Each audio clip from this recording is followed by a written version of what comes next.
Chapter 88. What made the fans scream the most was, the man's well-defined hand was fair and slender. There were black English words tattooed on the inside of his forearm, and the paper bag he was carrying contained a teddy bear. Why did this scene look a little doting? I'm gone. Chinyu, are you in a relationship? Hubby, what's wrong with the teddy bear? Are you having an affair? This man's cold look when he's not flirting with me is also amazing. Hearing the screams, Chinyu's thin lips curled up. This teddy bear? I used it to protect my little princess. With that said, the entire venue was about to explode. However, before he could anger his fans, Chinyu chuckled. She's my biological sister. With this, the fans' attitude changed positively. Hubby, when can I see our sister? Hubby's sister must be very pretty too. Sister doesn't need a teddy bear. Sister needs a boyfriend. At this moment, Chinyu was used to the first two sentences, but the last sentence almost made Chinyu lose his balance. He smiled and turned to look at them. No, she doesn't need it. After school, Chinyu Jiao looked at the message on her phone anxiously, waiting for Chinyu's reply. She had called Chinyu several times just now, but she couldn't get through. Suddenly, a girl beside her patted Chinyu Jiao's shoulder. Jiao Jiao, are you okay? Why don't we go together? Chinyu Jiao glanced at the female classmate and remembered that she was Chinyu's fan. A dark look flashed past her eyes. Okay. Chinyu Jiao put her phone back into her pocket and asked casually. I heard that Chinyu returned today. Yes, he arrived at noon today. It's a pity that I can't pick him up from the airport when I go to school. The girl sounded disappointed, but a moment later, she said enviously. However, I heard from the sisters at the front line that Chinyu said he has a younger sister today. He even brought his sister a teddy bear. I'm jealous. Hearing this, Chinyu Jiao was a little surprised, but the corners of her lips couldn't help but curl up. It was probably a gift from second brother again. Chinyu Jiao patted her shoulder. Alright, if you really like him a lot, then let's go. I'll see if I can get you an autograph. Really? Jiao Jiao, you're really a beautiful and kind fairy. The girl's eyes lit up with excitement. I won't lie to you. Chinyu Jiao smiled confidently. Subsequently, when Chinyu Jiao and the girl reached the door, Chinyu Jiao saw a familiar figure. Although she was wearing a mask, she recognized her at a glance. It's second brother. Chinyu Jiao couldn't help feeling excited, but she pretended to be calm on the surface as she walked towards Chinyu with a smile. No wonder he didn't reply to her messages. He was here to pick her up. He was probably preparing a surprise for her, right? Second brother. Why do you always like to tease people? Chinyu said coquettishly. Chinyu turned around and frowned unconsciously when he saw that it was Chinyu Jiao. Why are you here? He sounded displeased. Chinyu Jiao did not react in time, and thought that Chinyu was teasing her. Then, her eyes landed on the teddy bear in the paper bag in Chinyu's hand. He was still pretending to be cold to her. He didn't even try to hide the gift he bought for her. At this thought, Chinyu Jiao could not help but jump for joy. After glancing at the female classmate beside her, she coughed lightly. She reached for the teddy bear in the paper bag. Chapter 89. Seeing Chinyu Jiao reach out to take his paper bag, Chinyu immediately dodged her approach. Fortunately, she didn't touch it. Chinyu heaved a sigh of relief and glanced at her coldly. It's not for you. Instantly, Chinyu Jiao's smile froze and the grievances and anger that had accumulated during this period surged into her heart. Her eyes were charming and her tone was a little harsh. Second brother, don't tell me you want to give it to Bei Yunj?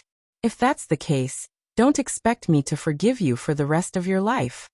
Chinyu Jiao was sure that Chinyu would be shocked to hear her say this. However, when Chinyu heard this, ridicule appeared in his originally cold eyes, and he turned to glance at her. Chinyu Jiao, you found your biological parents 2 years ago. Isn't it bad to keep staying in the Qin family? Chinyu asked casually, his tone a little unreasonable. Qin Lang still cared about Mr. and Mrs. Qin, so he was still willing to tolerate it. But Chinyu was different. If he was willing to tolerate it, he wouldn't have cut ties with the Qin family and gone out to work for himself. However, Chinyu Jiao, who was suddenly asked this, felt like she had fallen into an ice cellar. Her face was filled with disbelief and her face paled. Why would second brother say this about her? Second brother was clearly in charge of things, and was a little cold to everyone. It was impossible for him to say this about her, because of Bei Yunj. Before Qin Yojiao could speak, another voice sounded from the side. What are you doing here? Qin Lang's eyes widened.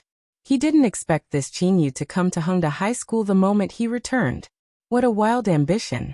Was he trying to coax Gu or behind his back? Third brother. Qin Yojiao called out sweetly. Hearing this, Qin Lang couldn't help frowning. After glancing at Qin Yojiao, his thoughts changed. Was this Qin Yu crazy? He rushed back to fetch Qin Yojiao. You're here too. Qin Yojiao bit her lip, wanting to say something but hesitated. On one hand, she hoped that Qin Lang was here to apologize. On the other hand, she was afraid that Qin Lang would say that he was here to fetch Bei Yunj. It had only been 2 years and everything she had worked so hard to manage was going to be snatched away by Bei Yunj. This was impossible. She could allow her brothers to treat Bei Yunj slightly, but they could not surpass her. None of your business. Qin Lang's looks were also very outstanding. When he stood with Qin Yu, who was wearing a mask, he immediately became the focus of the crowd. Is that Crush? Of course. Did you see Qin Yojiao? Where's Qin Lang's sister? Damn, it's too sour. What kind of winner is Qin Yojiao? Wait a minute, the one next to him looks a little familiar. This outfit, this appearance. Is it Qin Yu? Qin Yu? As soon as the girl's voice got louder, many people turned their heads and looked over. Qin Yu was the youngest and most popular best actor in the industry. The number of young girl fans was innumerable. Qin Yojiao, Qin Lang, Qin Yu. Damn, Qin Yu is also Qin Yojiao's brother? I'm going crazy. What kind of goddamn female lead script is this? Her brothers were all male leads. Think about it carefully. A few days ago, someone said that an illegitimate daughter would snatch Qin Yojiao's things. Now her brothers are here to fetch Qin Yojiao directly. You have to know that Qin Yu has never exposed his identity in the 4 years since he debuted. Not far away, Qin Yojiao also heard these words. After seeing that someone was secretly taking photos, she unconsciously stood closer to Qin Yu. Those who didn't know better would think that Qin Yu had brought the teddy bear to fetch Qin Yojiao. P.S. By the way, this book hasn't been updated yet. If there are similar comments next time, it will be banned.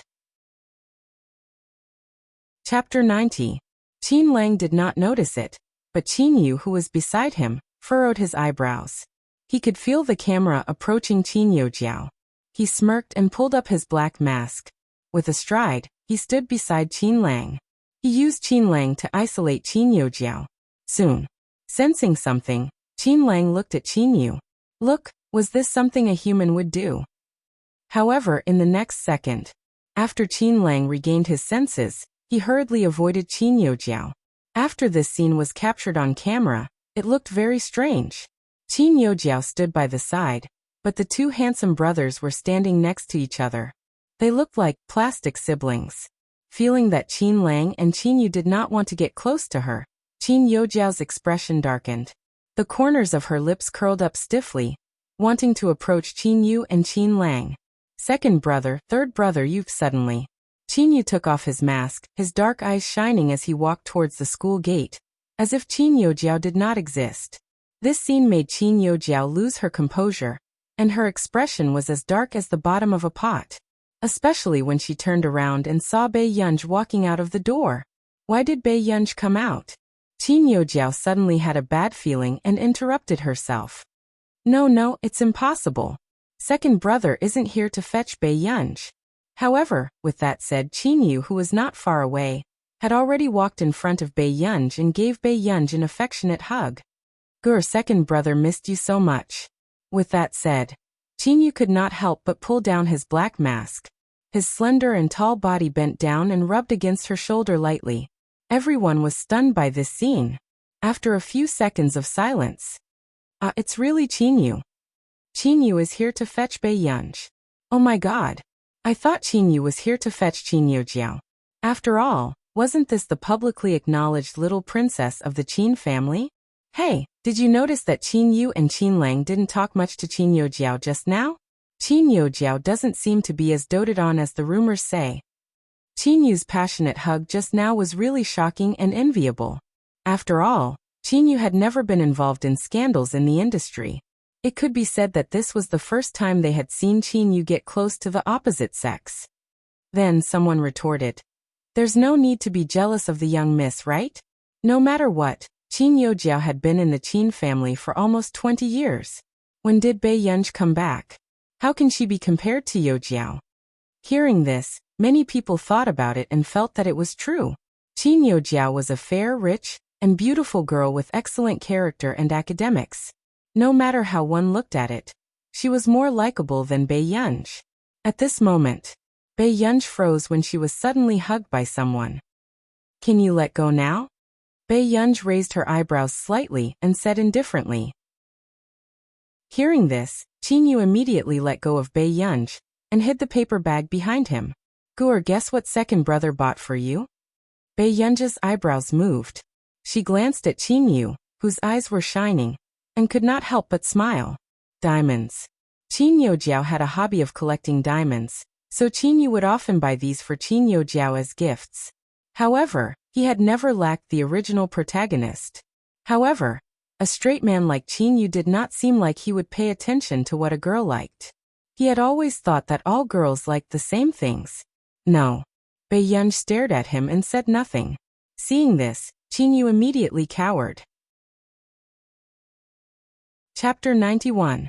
At this moment, Lu Yuanxi, who had just left the school, saw this scene. It was his first time seeing his usually unrestrained deskmate remain silent and expressionless, revealing the conflict deep in her soul. Lu Yuanxi could not help but clench his fists and press them against his lips, laughing again. This gift was indeed not suitable for such a cool deskmate like him. Soon, Bei Yunji also spoke and rejected him with a smile. "Thank you, but I don't like this kind of toy. It's better to give it to someone else." At this moment, Bei Yunji thought that Qin Yu had prepared the same gift for her as Qin Yojiao. However, Bei Yunji did not like it either. Especially this kind of stupid bear that she could not even touch. "No, I bought this especially for Guer." Qin Yu rejected her immediately, his handsome eyes filled with seriousness. He leaned over slightly and looked at Bei Yunji at the same level, coaxing her in a low and flirtatious voice. "Guer, the bear is very cute. Can you take it away?" With that said, in an instant, the girls around them lost their minds and almost screamed. Where did this immortal brother come from? Why was he so handsome? Their blood was going to be depleted again. At this moment, Qin Lang's handsome face darkened, feeling sour and jealous. So what if he filmed a few more idol dramas? He actually flirted with his biological sister. Qin Yu, this be asterisk starred. Bei Yunji's eyelids moved. After feeling the intense gazes around her, she wanted to draw a line between her and this stupid bear. "Aren't you going to eat?" Bei Yunji interrupted Qin Yu casually. Hearing this, Qin Yu's mood improved even more. Guer asked him out for a meal. Guer was about to forgive him. Okay, second brother has already booked a restaurant. With that said, Qin Yu glanced at Qin Lang casually and smiled gently. "However, I only booked 2 seats. Qin Lang was speechless. Could anyone be more inhumane than Qin Yu? "Second brother, are you going with Bei Yunji?" Qin Yojiao clenched her fists, her eyes filled with anger. She was so jealous that she was about to lose her mind. Second brother had always been indifferent to her.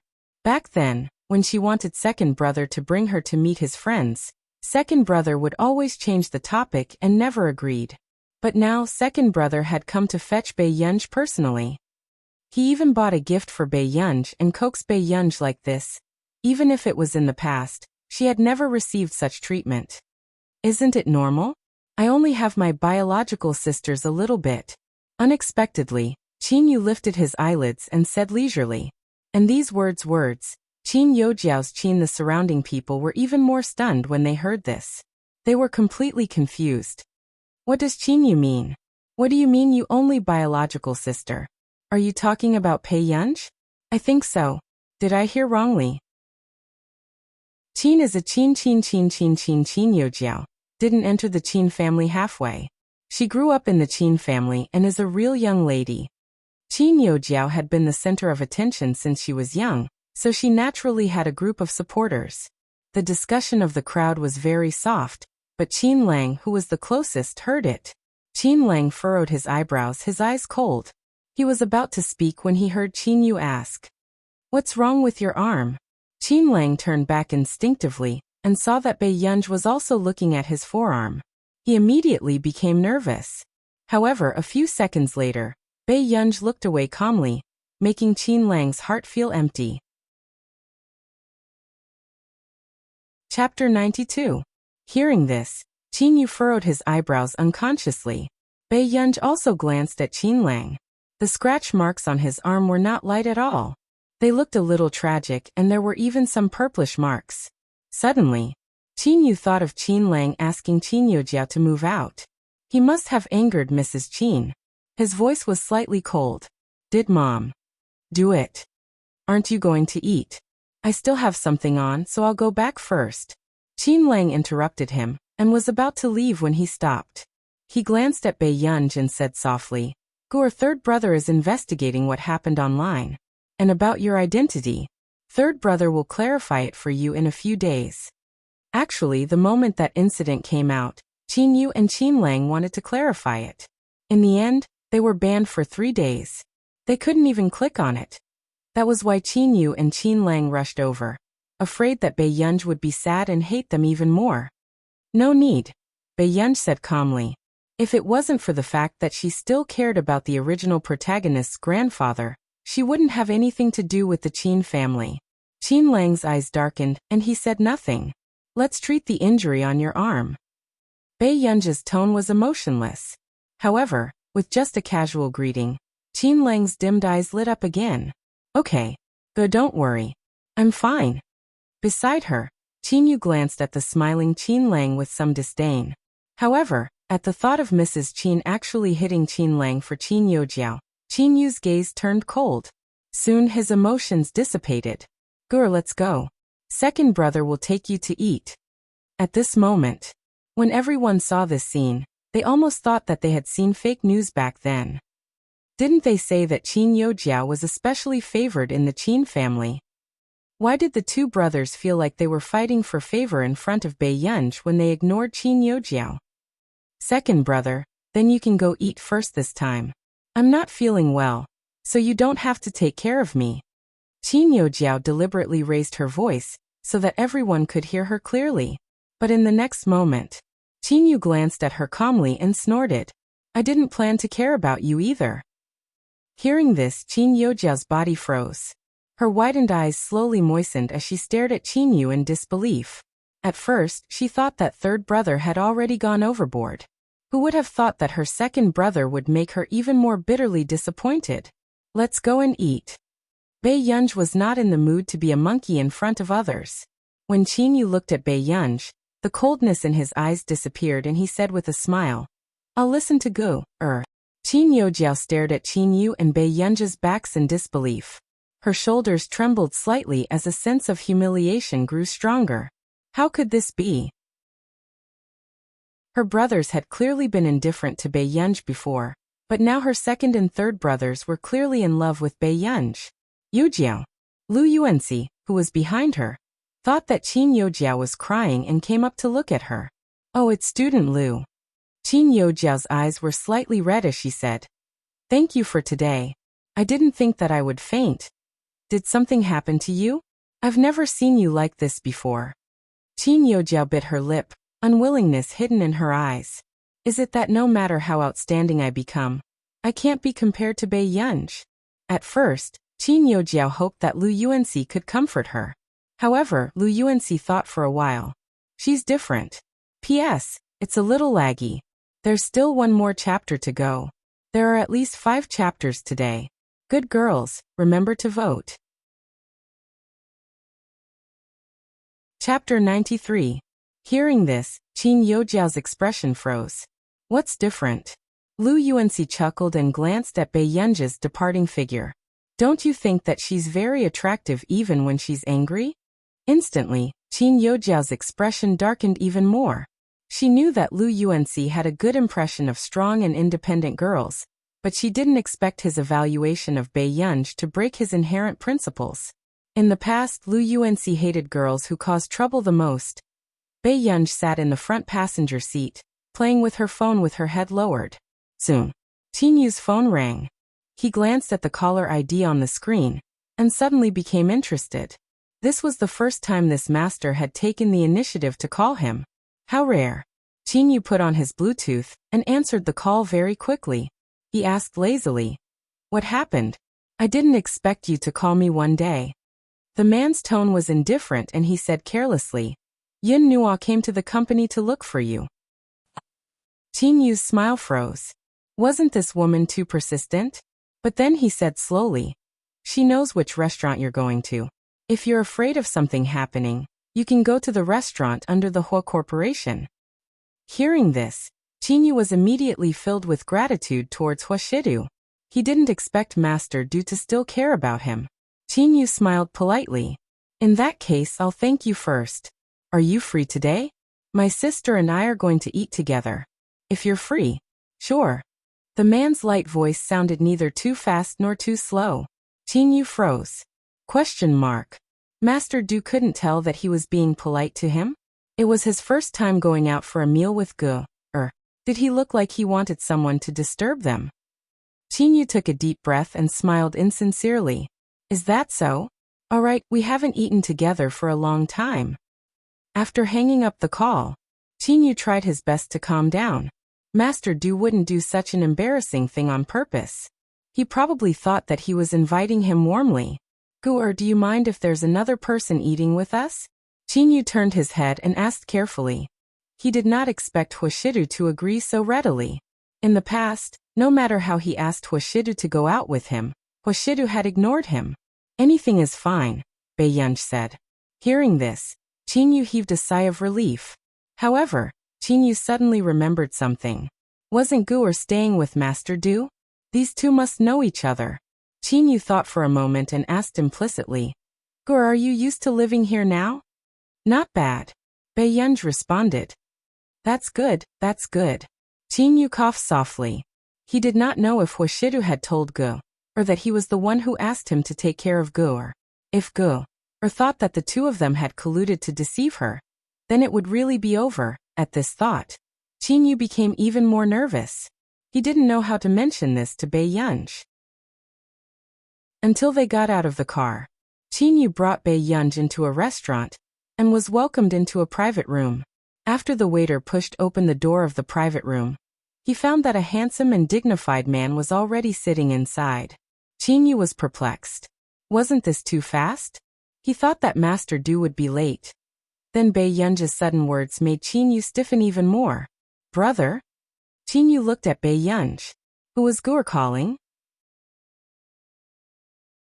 Chapter 94.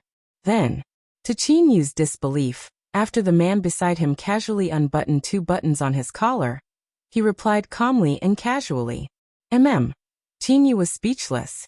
"Master Du, do you know what you're responding to?" Within moments, Bai Yunj glanced at Tinyu, and then at Huashidu. She seemed to have suddenly understood what was going on. It turned out that the two of them already knew each other. That was why Huashidu had brought her back then. "Guryu." Tinyu turned to look at Bai Yunj. Before he could finish asking, he saw Bai Yunj's faint smile and immediately shut up. "I see." Bai Yunj's eyes were curled up and her tone was the same as usual, but it inexplicably made Tinyu panic even more. It was over. Gur was definitely angry. At this moment, Bai Yunj did not say anything and only chose a seat at the side to sit down. Her bright and beautiful face was calm. She said, "Let's eat first." "Okay." Tinyu nodded and sat beside Bai Yunj nervously. He could not help but glance at her secretly. This action also made Huashidu, who was beside him, glance at him carelessly. After the dishes were served, Bai Yunj glanced at the dishes. They were all her usual favorites. "Go try this. It's definitely delicious."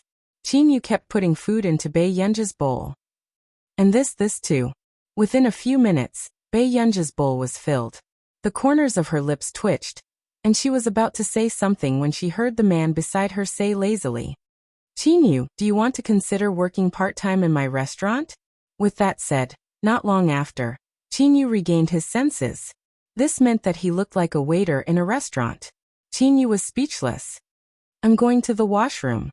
Bei Yunj suddenly got up and walked out of the room after saying this. Seeing this, Chinyu was even more frightened.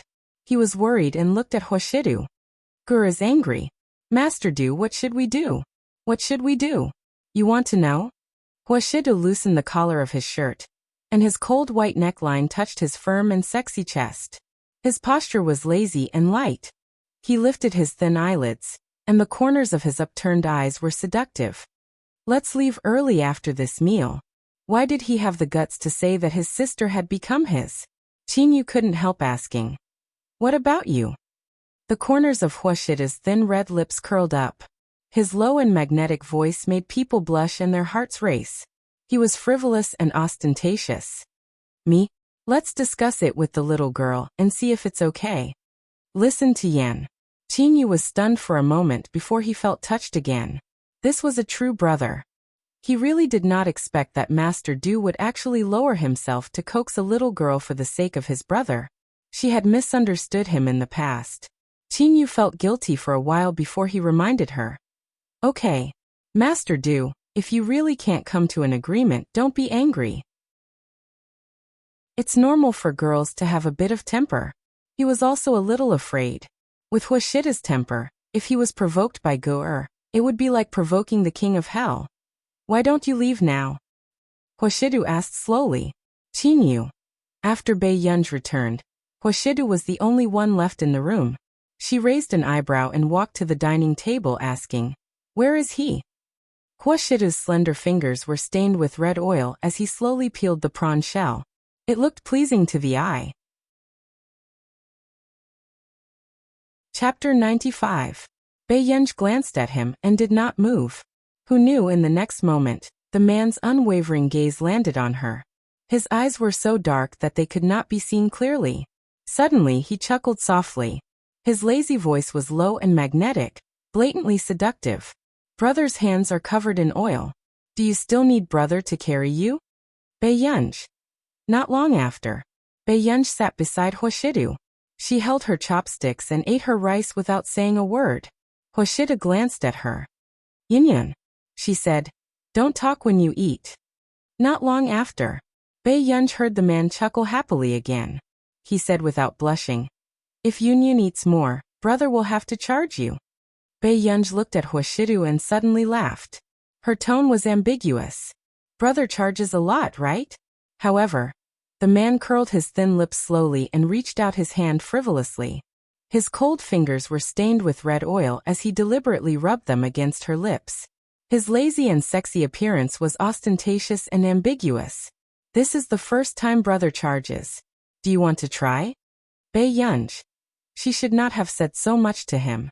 She took a deep breath without batting an eyelid, and wiped the red oil off her lips expressionlessly. She turned around and planned to continue eating. Then before she could lower her head, a slender and good-looking hand beside her placed the peeled prawn meat in her bowl. The man's magnetic voice was filled with a smile as it echoed in Bei Yunj's ear. It was hopelessly sexy. "Brother is joking. I just want Yunyan to talk to brother. If Yunyan likes it, brother will bring Yunyan here every day in the future. Okay Yunyan, don't be angry with brother." The man's pleasant voice had a certain level of seduction that was hard to reject. However, when Bei Yunj heard this, she only glanced at Hoshidu and smiled at him before continuing to eat. Seeing this, Hoshidu was not in a hurry. The corners of his lips curled up as he slowly peeled the prawn shell. From time to time, he would feed the girl beside him who was not easy to coax. It was as if he was coaxing his little ancestor. The man suddenly had this thought. He couldn't help chuckling and glanced at Bei Yunj playfully. Bei Yunj was so engrossed in eating that he didn't notice the expressions of the people around him. After leaving the restaurant, Bei Yunj sat in the front passenger seat and focused on playing with her phone. Suddenly his phone vibrated. Hoshidu, who was beside her, suddenly said casually, "Yunyan, take a look at the news for me." Bei Yunj glanced at him and picked up Hoshida's phone. She heard him say a string of passwords. She clicked on the message and read it aloud. She waited for the man to let out a soft hum before putting the phone back. Through the rearview mirror, he glanced at the cold-looking young lady beside him and unconsciously curled his lips. Thank you, Yin. The little girl was indeed very vengeful. Bei Yunj lowered her head and nodded. She was about to continue playing with her phone. Huashidu, who was beside her, suddenly took out a few candies from the side and opened the candy wrapper with one hand. Yin. Huashidu called out leisurely. Hearing this, Bei Yunj instinctively turned her head. Just as she was about to say something, she was suddenly fed a piece of candy. The strawberry-flavored milk candy was soft and sweet as it slowly melted between her lips and teeth. Bei Yunj was speechless. After that, before Bei Yunj could do anything, she heard the man say slowly, Yin, if you don't give me face, the things in my trunk are all prepared for you. P.S. There will be 2 more updates later. Chapter 96. He chuckled happily and glanced at her seductively. No one can snatch you from our Yin. Bei Yunj was speechless. A few seconds later, Bei Yunj was still chewing on the candy as she turned back to look ahead. Huashidu asked when he saw that the girl beside him was slowly in a better mood after eating the candy. Are you very angry? A little, she said honestly. Bei Yunj had never associated Qingyu with Huashidu. Hence, when she saw him today, she indeed felt like she had been deceived. After Huashidu glanced at Bei Yunj through the rearview mirror, he could not help but smile, but his eyes were filled with indulgence. After getting out of the car, Huashidu had just parked the car when he saw Bei Yunj about to turn around and walk home. He took a few steps forward with his long legs and grabbed Bei Yunj's wrist, pulling her back. At this moment, the moment Bei Yunj turned around, she saw the man suddenly approaching her. His eyes were even darker and his magnetic and lazy voice made the wind by her ears flutter. Do you have a conscience, child? Are you really going to ignore me? Bei Yunj froze for a moment. After that, Huashidu bent his long legs and knelt on one knee. His warm and dry palm was still holding her wrist. The man looked up at her, his pale-colored eyes smiling carelessly as he coaxed her intimately and naturally. Yin. His voice was dragged out and the corners of his upturned eyes were even more seductive. His low and indulgent tone was so ambiguous that it made one's heart race. Can I beg for mercy? This scene was so suave that it made people unable to control themselves. Even Bei Yunj's heart almost skipped a beat. Wasn't this man too good at coaxing people? Huashidu did not explain anything just now. He only said that they had met by chance at the hospital in bar. However, he did agree to Qingyu's request later on. Hearing this, Bei Yunj's anger had already subsided. After all, she was not someone who would cause trouble for herself. The two of them returned to the hall. The man handed the paper bag to Bei Yunj. Qingyu left it behind just now. Bei Yunj looked at the bear in the paper bag, and her eyes twitched uncontrollably.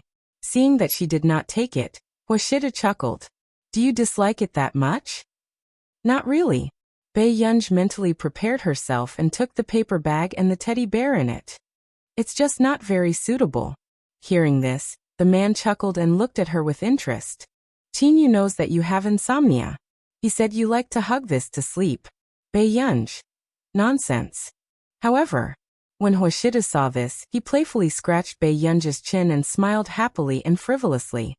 Don't worry, Yin. I will pretend that I didn't see anything. No one will laugh at Yin. Bei Yunj smiled at him. Brother, you're smiling. I see. The man's eyes were clear and cold, but at this moment he lowered his voice and laughed. His posture was lazy and sexy, but brother will smile whenever he sees Yin. Bei Yunj was speechless. Soon, Bei Yunj went upstairs with this teddy bear that did not match her aura. Sitting by the bed, Bei Yunj looked at the bear she had placed on the bedside table. Actually, the teddy bear was quite cute. Its brown and soft short fur made people want to touch it. It was silly and cute. Bei Yunj's eyebrows moved. Then she looked away and tried her best to ignore it. At the same time, there was also a storm of blood online. Because Qingyu was involved in the topic, the top 3 headlines were all occupied. P.S.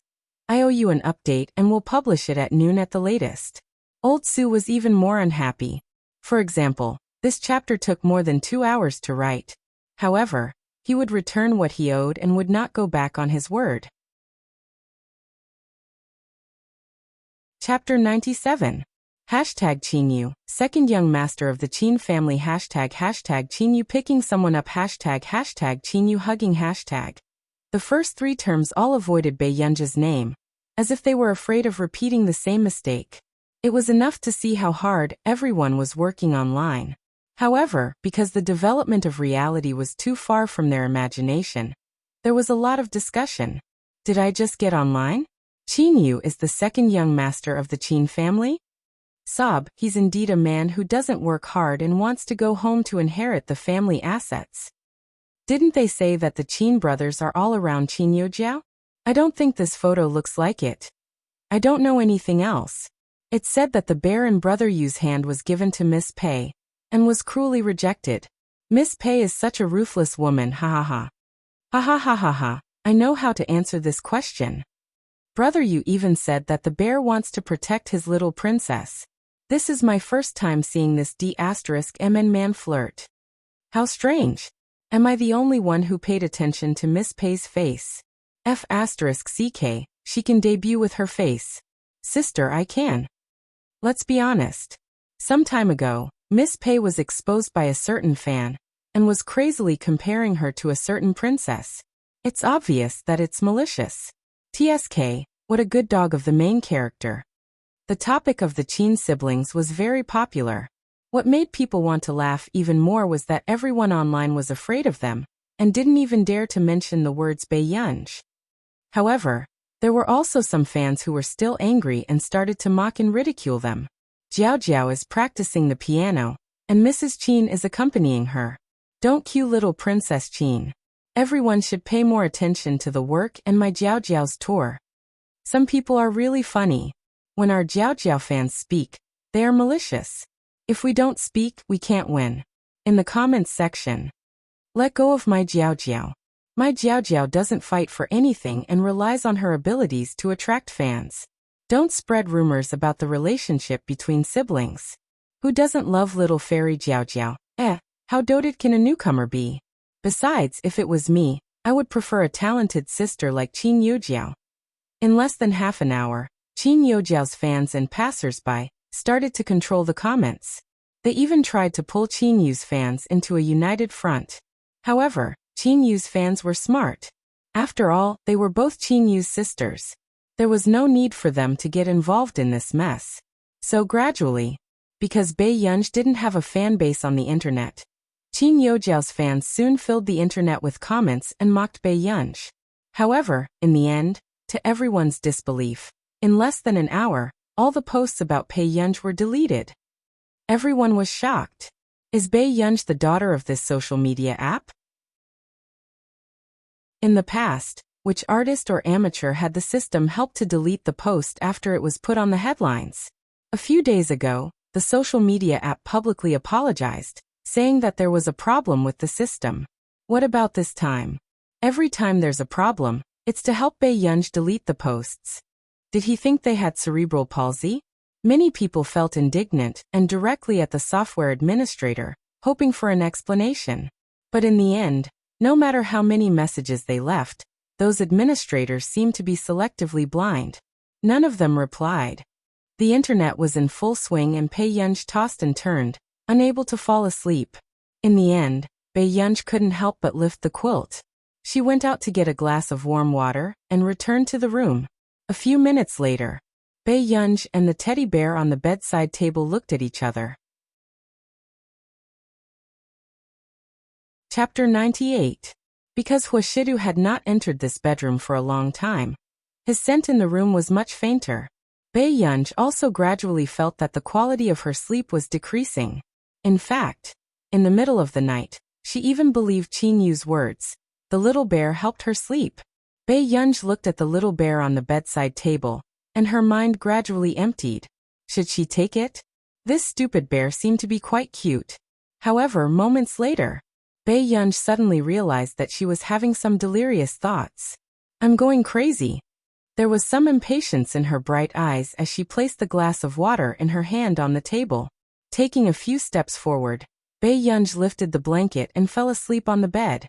10 minutes later, under the light gray blanket, a cold and fair wrist reached out and grabbed the little bear's little hand accurately, pulling it into the blanket.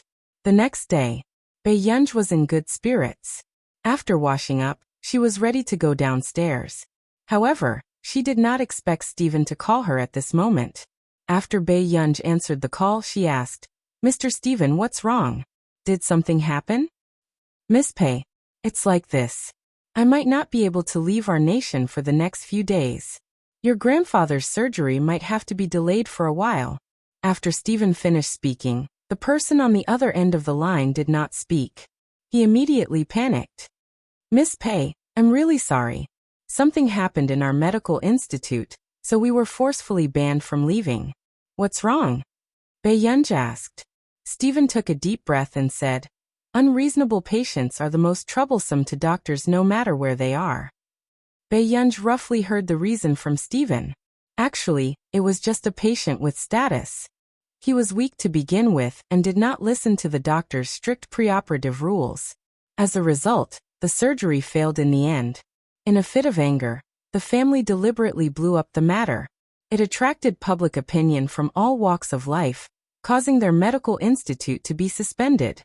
Bae-yunj asked, "Can you solve it?" "Of course," Stephen chuckled. "This isn't the first time this has happened, but it's indeed more serious than before. I dislocated that family member's arm, and he's still lying in the hospital. No wonder he was forbidden from going out. But don't worry, Miss Pei. Your grandfather's physique is much better than his peers. I'll go to your place as soon as possible. I won't let anything happen to your grandfather." "Thank you," Bae-yunj responded. After the conversation, Bae-yunj hung up the phone and prepared to go downstairs for dinner. "Miss Yunj, good morning." The moment Aunt Meow saw Bae-yunj, her gaze became overly gentle. Bae-yunj did not notice the way she was looking at her young madam. She sat at the dining table and asked, "Auntie Meow, is this your new dish?" "Yes, it's very refreshing. Mr. He said that you would definitely like it, so he asked me to prepare it especially for you." Aunt Meow chuckled. "Where's my brother?" Bae-yunj noticed that Hoshiru had not had breakfast with her for the past 2 days. "You're busy with the company. Before you came, Mr. He rarely ate at home." Aunt Meow scooped a bowl of porridge for Bae-yunj and said to herself. Hearing this, Bae-yunj's eyes darkened, but she didn't say anything. Last night, Bae-yunj received a notice from the school. Today, the top computing institute in the country was going to visit Hongda High School at noon and asked them to pay attention to their attire. Chapter 99. Cheng Zihui and Qin Youjiao appeared at the door. The students who had entered the school could not help but steal glances at the handsome man and beautiful woman with envious expressions. This couple was simply the face of the school, a good-looking top student. Suddenly, the dean at the side noticed Bae-yunj, and a trace of disgust flashed past his eyes before he glanced at his watch. "Bae-yunj, do you know what time it is? Is your watch broken?" Bae-yunj asked casually and left. Instantly, the dean's face darkened and the taste of blood surged in his throat. He had been teaching for more than 10 years and had never met a student as difficult to discipline as Bae-yunj. This scene was also seen by Cheng Zihui and Qin Youjiao. Qin Youjiao looked at Cheng Zihui secretly. Seeing that his face was expressionless and his eyes were filled with ridicule and disdain, she heaved a sigh of relief. Then Cheng Zihui sneered disdainfully. "How can the Qin family like such a person? Jiao, she's not even qualified to compare to you." With that said, Cheng Zihui did not want to waste time on Bae-yunj. Instead, he returned to class first and planned to study the computing book written by old Mr. Zhong. After all, Zhong Xinglin was the only person in the country who could be as famous as Marcus from our nation in the computing field. However, Cheng Zihui was also in disbelief. He did not expect the A.M. Institute of Computing Technology, which had always been low-key and cold, to come to their high school. What a pleasant surprise. In Class 7's classroom, it was only then that Bae-yunj realized that there was no one in the class. It seemed like everyone had gone to the conference room. It should be for the A.M. Institute of Computing. She raised an eyebrow. She did not expect everyone to be so positive about the A.M. Institute of Computing. Then just as Bei Yunj put down her bag and was about to leave, her phone rang. It was a call from Marcus. Bei Yunj's beautiful eyes moved, but she answered the call. What's wrong? Did that old man Zhong Shenglin go to your school? Marcus was furious. He did not expect this Zhong Shenglin to be so shameless. In order to poach his members, he even went to the high school to look for them. Maybe. I heard that the A.M. Computing Institute is here. Bei Yunj thought for a moment. He will definitely come. This old man was really good at poaching people. When you see that strange old man later, you must ignore him. Marcus couldn't suppress his anger, but the next second, Bei Yunj heard Marcus say pitifully, I'm sorry. We just signed the contract. You should at least finish what's in the bowl before looking at what's in the pot. Our institute is much more generous than A.M. Bei Yunj. I don't plan to join A.M. That's good. Marcus heaved a long sigh of relief and said, By the way, we have a habit of taking care of interns. According to the rules, you can choose 2 interns to help. Intern. Bei Yunj's eyebrows twitched unconsciously, and then the corners of her eyes slowly curled up. In his previous life, Bei Yunj almost took care of students in school, but she was vetoed by her mother. She could only fish in troubled waters in school and do scientific research. However, Mother Pei could not be blamed for being ruthless. As early as when Bei Yunj was 14 years old, she was famous for being difficult to restrain. She remembered that once, the son of the dean next door had secretly lifted the skirt of Bei Yunj's deskmate and made the little girl cry in anger.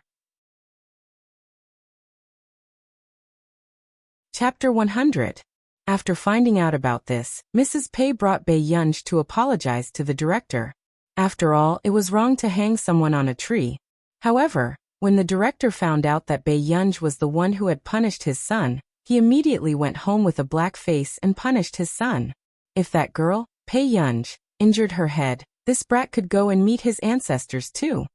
After this incident, Mrs. Pei realized that the teachers in the school treated Bei Yunj like a treasure and spoiled her to the point where she could do whatever she wanted. If Bei Yunj continued to teach students, wouldn't she be leading them astray? However, it was obvious that Marcus was very confident in Bei Yunj. He even chuckled. Yes, don't worry. The interns are all postgraduate students in our nation.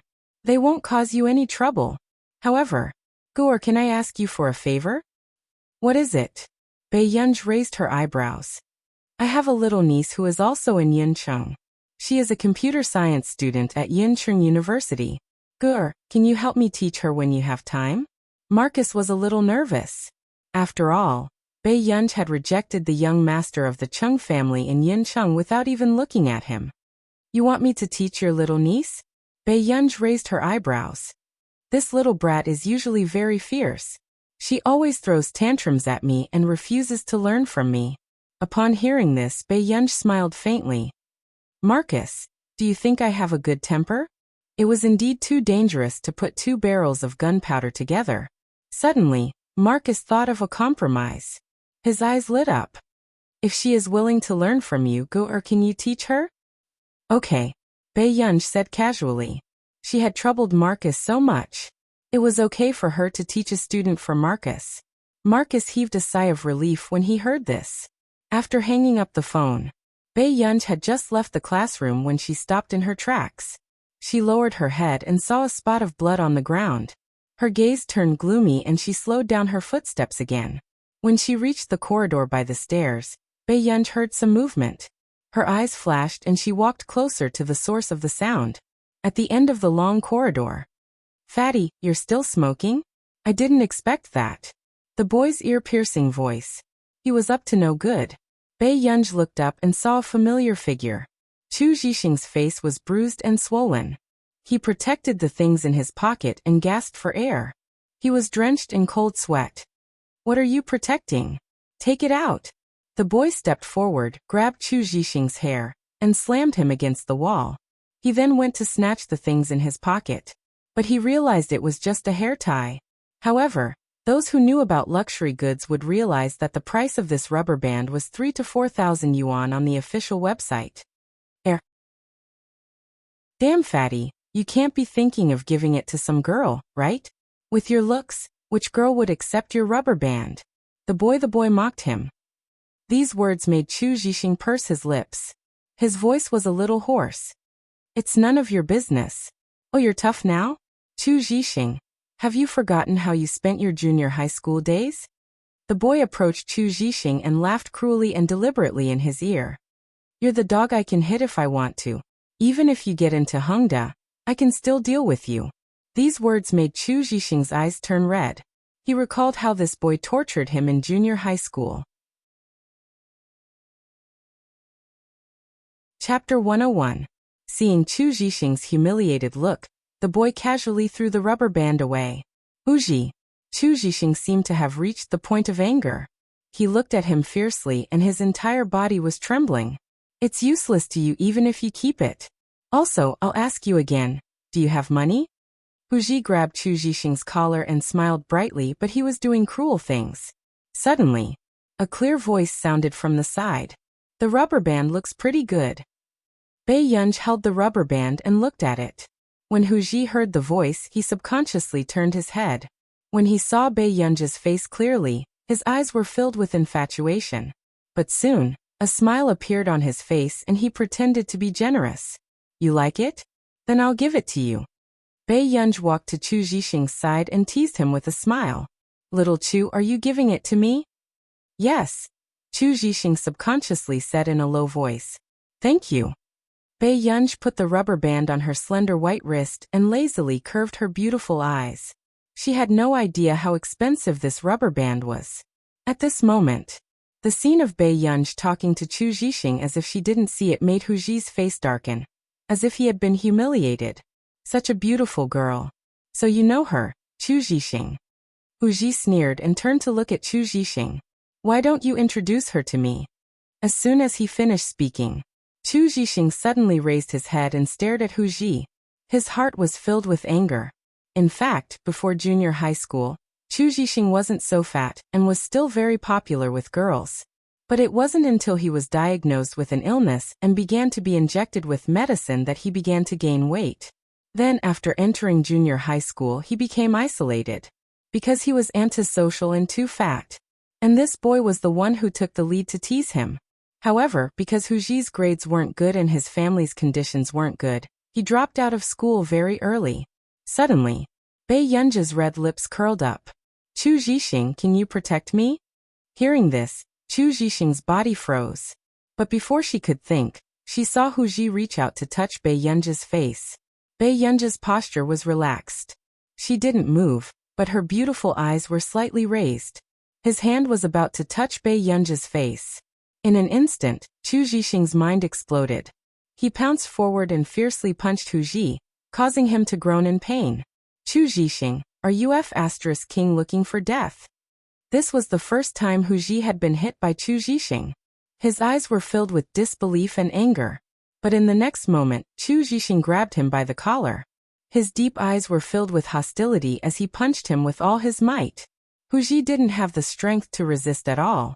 He was in so much pain that his whole body was trembling. His brows were tightly furrowed, and fear gradually appeared in his eyes.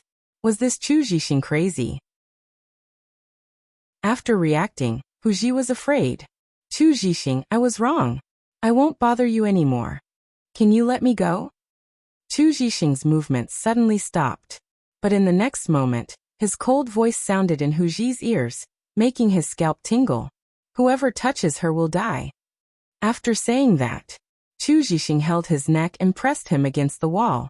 Then he punched Huji's abdomen fiercely again. Huji was in despair. A thought appeared in his mind. If this continued, he would die at the hands of this madman sooner or later. He really didn't expect Chu Zhixing to have such a side to him. Chapter 102. Chu. Every time Huji wanted to speak, he was beaten by Chu Zhixing until he howled in pain. Not long after, Huji was lying on the ground on the verge of death. Seeing this, Bei Yunj was about to step forward when she saw Chu Zhixing suddenly lose his balance and faint. Before Chu Zhixing fainted, Bei Yunj held him up. Seeing that Chu Zhixing's face was slightly pale, but he didn't look like he was in pain, she first helped him sit on the ground. When Hu Ji saw Chu Zhixing faint, he sneered and forced himself to stand up. His eyes were filled with coldness and hatred. "Damn fatty, how dare you hit me? See if I don't teach you a lesson."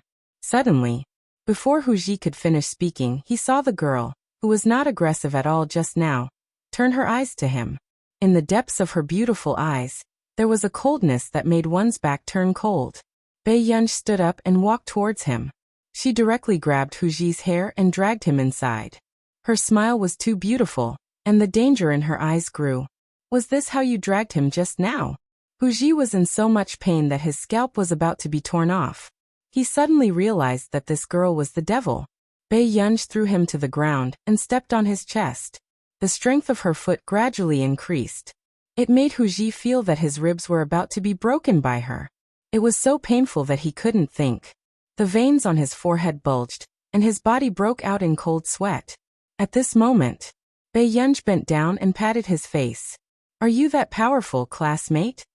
Did you bully our little Chu all day long in the past?" The girl's voice was casual and clear, but in Hu Ji's ears it was like a death sentence. Ear-piercing screams of pain sounded in the corridor.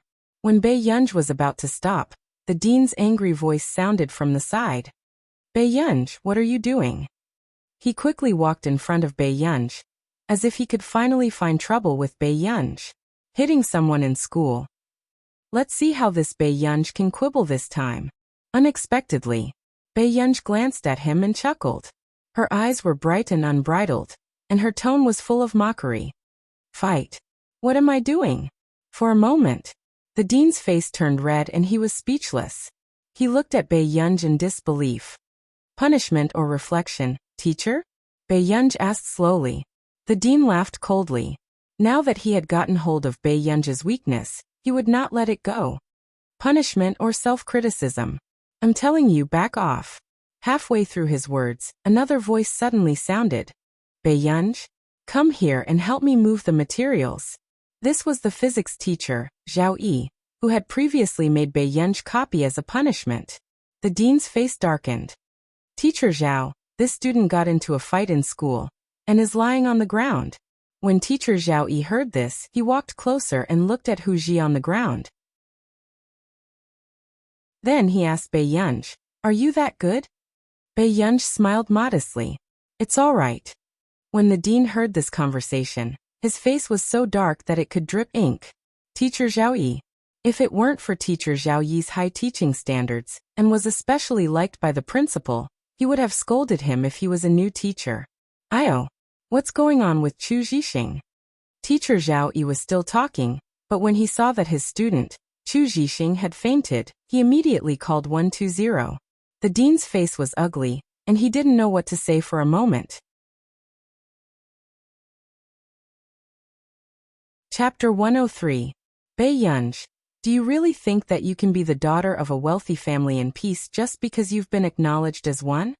The dean laughed coldly. "We're both from the same family. Don't you think you're too different from Qin Jiao?" With that said, Bei Yunj slowly looked up and stared at him with an unreadable gaze. Bei Yunj is very smart. Zhao Yi, who was in the same office, could not help saying, "Teacher Zhao Yi." The dean's expression was dark as he looked at Zhao Yi. "I don't know why you chose her to be your class representative. But Bei Yunj has only been in school for a short while, and she's already caused so much trouble. Look at her actions. She's clearly rotten to the core. When she enters society in the future, she'll be the scum of society." Instantly, Zhao Yi's expression darkened. "Dean, do you know what you're saying?" The dean had long been unhappy with Zhao Yi and his tone was cold. "Teacher Zhao, since you're only a teacher, there are some things that you don't have to care about." With that said, before Zhao Yi could continue speaking, the principal's voice sounded from outside the door. "What the hell is going on? Why did an ambulance come to our school?" The principal rushed over from the lecture hall to understand the situation. Seeing this, the dean took the opportunity to complain. "Principal, Bei Yunj from Year 2 Class 7 has repeatedly hit people in school. This time, she even beat someone up until there's not a single piece of skin on them. Hearing Bei Yunj's name, the principal's expression darkened even more. Her again. Why was she the one who committed all the crimes? This was even more frequent than Lu Yuanxi. However, the principal glanced at the Computing Institute members who had followed him. After seeing Cheng Zihuai and Qin Youjiao, he could only take a deep breath. Okay, this matter will be investigated clearly. I'll arrange for someone to get the video. As for Bei Yunj, stay here and wait. With that said, the principal greeted the slightly older man beside him and turned to leave the office. If he had known that Bei Yunj was so ignorant and incompetent, he would not have let Bei Yunj step into Hengda even if he did not want the building donated by the Qin family. Now Bei Yunj was causing trouble and was seen by one of the top computing companies in the country. What an embarrassment to Hengda. After the principal left, the office was silent. The dean glanced coldly at Bei Yunj and returned to his seat. The young man walked up to Zhong Shenglin and looked at Bei Yunj curiously. Is she Bei Yunj? Who would have thought that their first meeting would be so awkward? Zhong Shenglin was also a little hesitant. Are you Bei Yunj? Hearing this, Bei Yunj turned her face to the side. She was beautiful and eye-catching. She raised her eyebrows lazily and looked unruly. She pulled on her name tag but did not say anything. Zhong Shenglin lowered his gaze and looked over. Senior 2 Class 7 Bei Yunj. He really didn't find the wrong person. At this moment, seeing this, Cheng Zihuai and Qin Youjiao could not help feeling suffocated. How did a person like Zhong Shenglin know Bei Yunj? With Bei Yunj's status, she would not be able to reach old Mr. Zhong even if she had 100 steps. Suddenly, Cheng Zihuai's tone was sharp.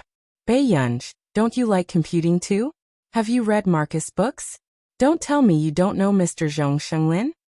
Bei Yunj, who was already in a bad mood, did not stand on ceremony when she saw someone asking for trouble. She sneered lazily. Student Cheng, you seem to know everyone.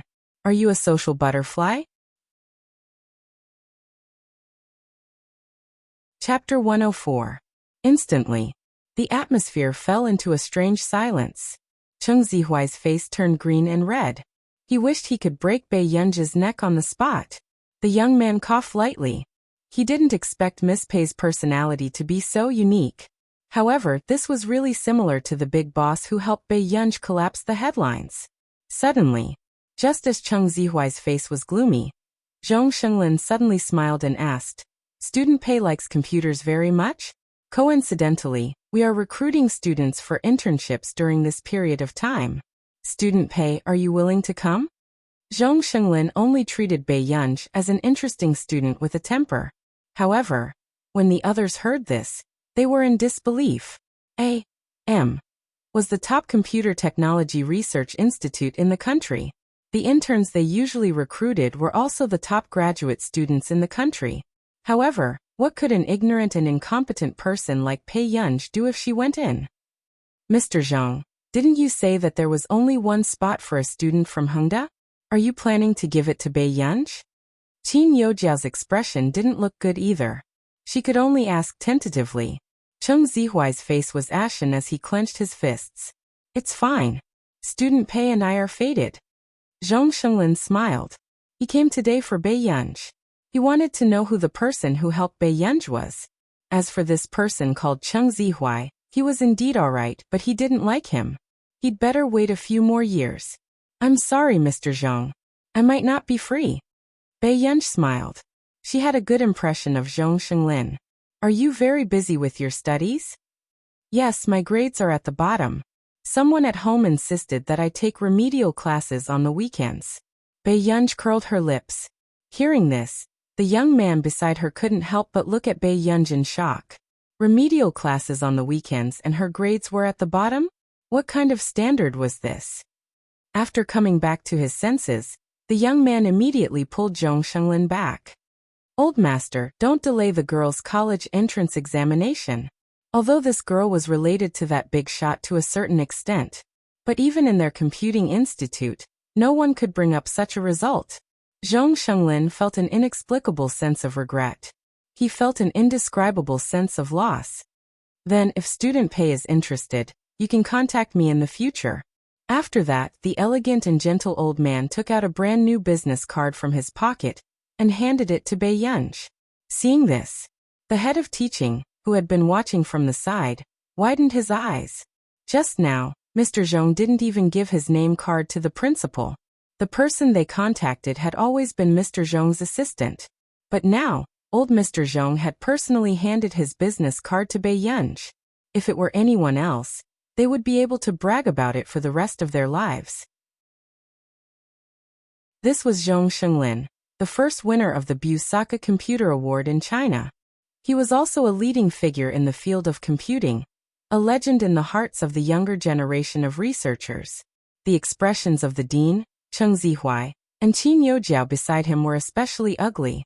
Qin Youjiao's face contorted and gradually turned hideous. What right did this Bei Yunj have? Even old Mr. Zhong was so good to her for no reason. In front of everyone, Bei Yunj wouldn't reject Zhong Xinglin's good intentions. She nodded. Thank you, old Mr. Zhong.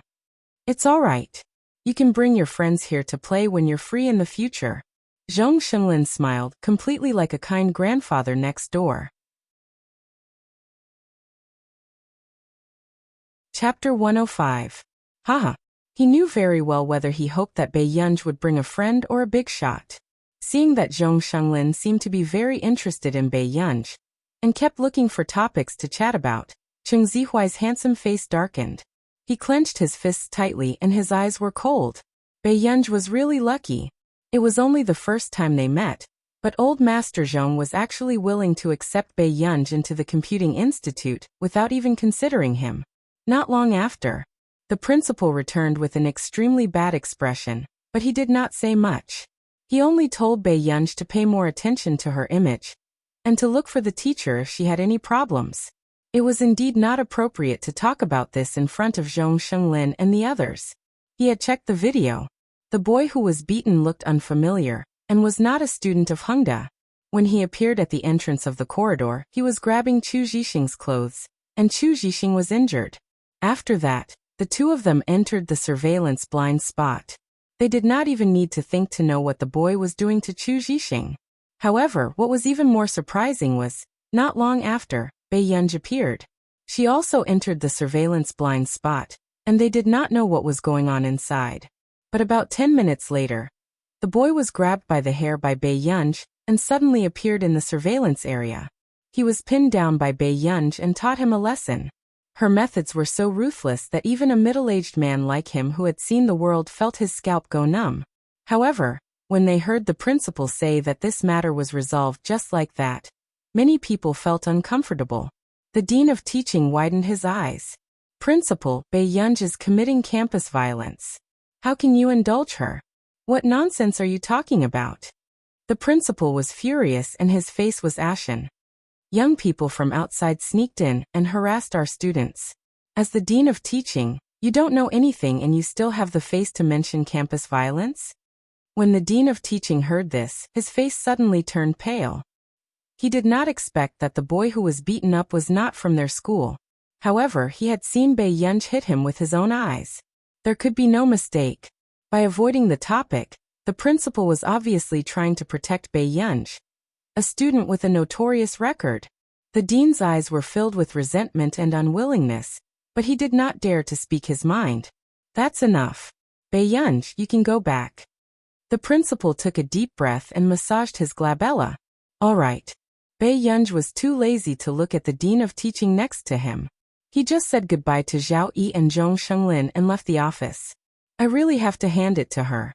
She's already acting like a tyrant in school. She's the only daughter of the Qin family. Bei Yunj walked in just as the boy in the class finished speaking.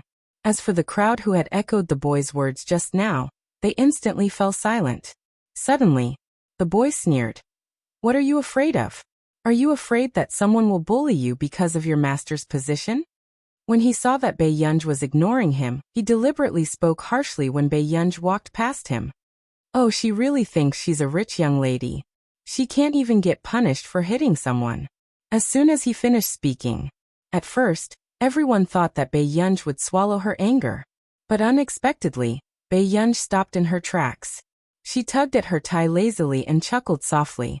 Before everyone could react, Bei Yunj suddenly turned around and tugged at the tie on her shirt, throwing it at the boy's face. Chapter 106. Inexplicably, the girl closest to her actually felt her heart skip a beat when she saw Bei Yunj's excessively good-looking eyes and unruly appearance. Previously, someone had been discussing in private that Bei Yunj looked classy and sexy in her school uniform shirt and tie. But now, when she saw this person pull off her tie with one hand and throw it at someone's face with her own eyes, she really felt like she was being killed. This person was too amazing. In the entire Hongda High School, Bei Yunj was the first girl who made people feel that she had a special aura even when she was wearing a tie. However, this was also thanks to the boys from the previous cohort. In the past, the boys in Hongda High School wore ties and the girls wore collars. It was only when every cohort had boys snatching girls' pink collars to wear that they were all nondescript that men and women started to wear ties together a few years ago. Looking at Bei Yunj's cold eyes, the boy who had been acting strangely just now did not dare to speak anymore. After that, it was only when Bei Yunj returned to her seat and started playing with her phone that the atmosphere in the classroom eased a little. It was really scary just now. Class 1. Qin Yojiao played the piano in the lecture hall to welcome several researchers from the Computing Institute, and was in the limelight again. But at this moment, she was still in a bad mood, because Bei Yunj had actually gained old Mr. Zhong's favor. Qin Yojiao was doing her homework when she suddenly heard the people beside her discussing. "Did you know that Class 7 almost got into a fight just now?" Someone said softly and excitedly. "Who's in Class 7? Lu Yuanxi or Bei Yunj?" "Bei Yunj. She's about to snatch Lu Yuanxi's position as the school bully, isn't she?"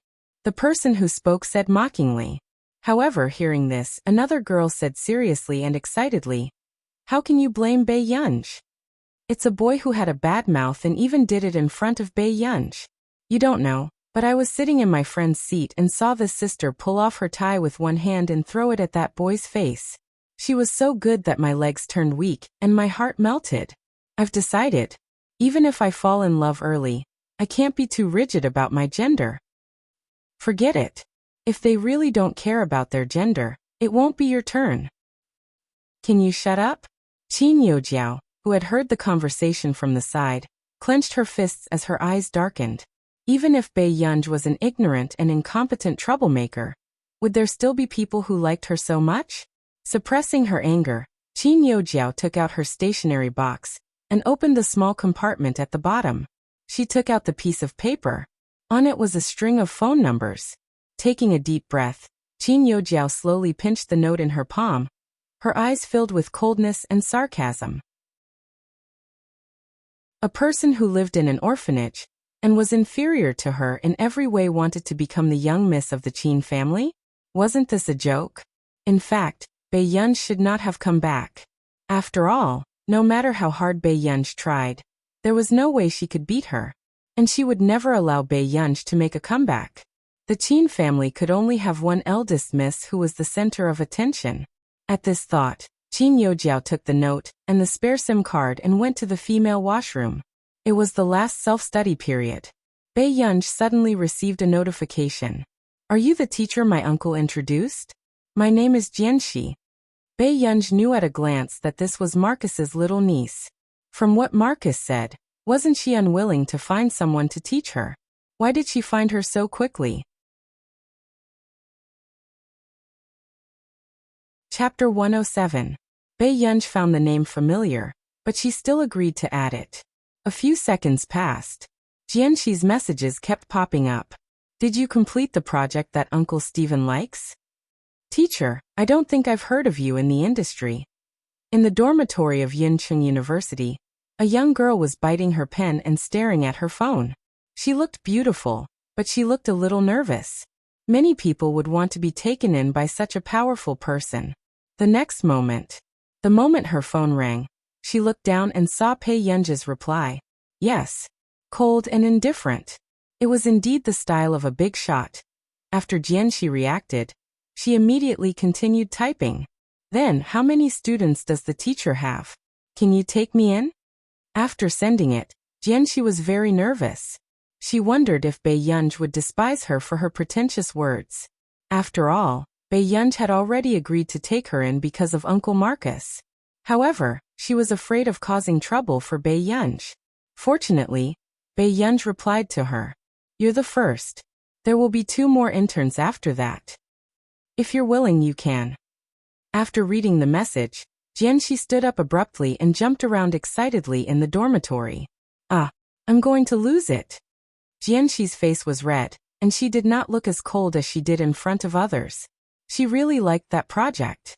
To be able to create such a project, her teacher must be a god. "Jianxi, what's wrong?" Her roommate, who was suddenly woken up from her afternoon nap, rubbed her eyes.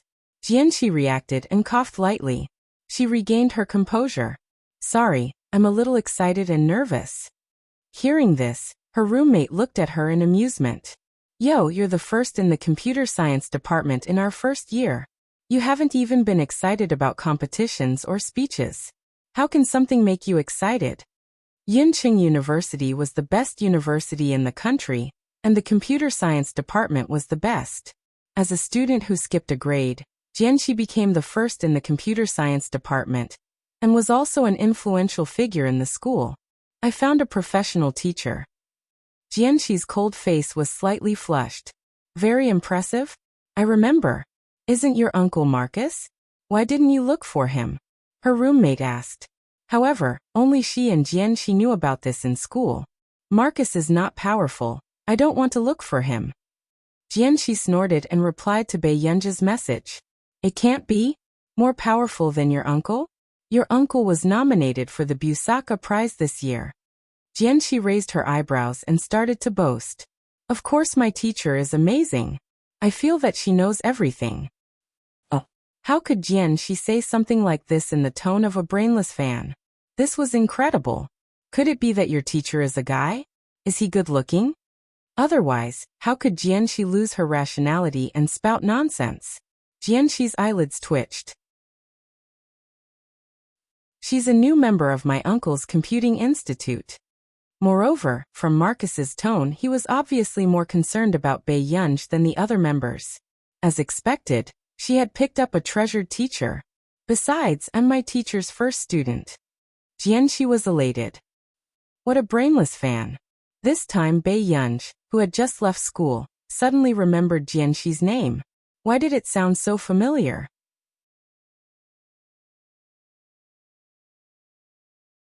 Chapter 108.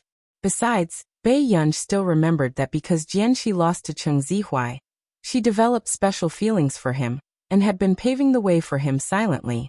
However, later on, because Jianxi and Qin Youjiao had an argument, Qin Youjiao's pregnancy was accidentally affected, and Cheng Zihuai almost strangled Jianxi to death. Bei Yunja's eyelids twitched and she sent another message to Jianxi. "You must get first place in this computing competition." In the dormitory, Jianxi, who was still in high spirits, suddenly had a question. How did the teacher know that she was participating in the computing competition? Could it be that her uncle had said it? Jianxi did not think too much and replied immediately.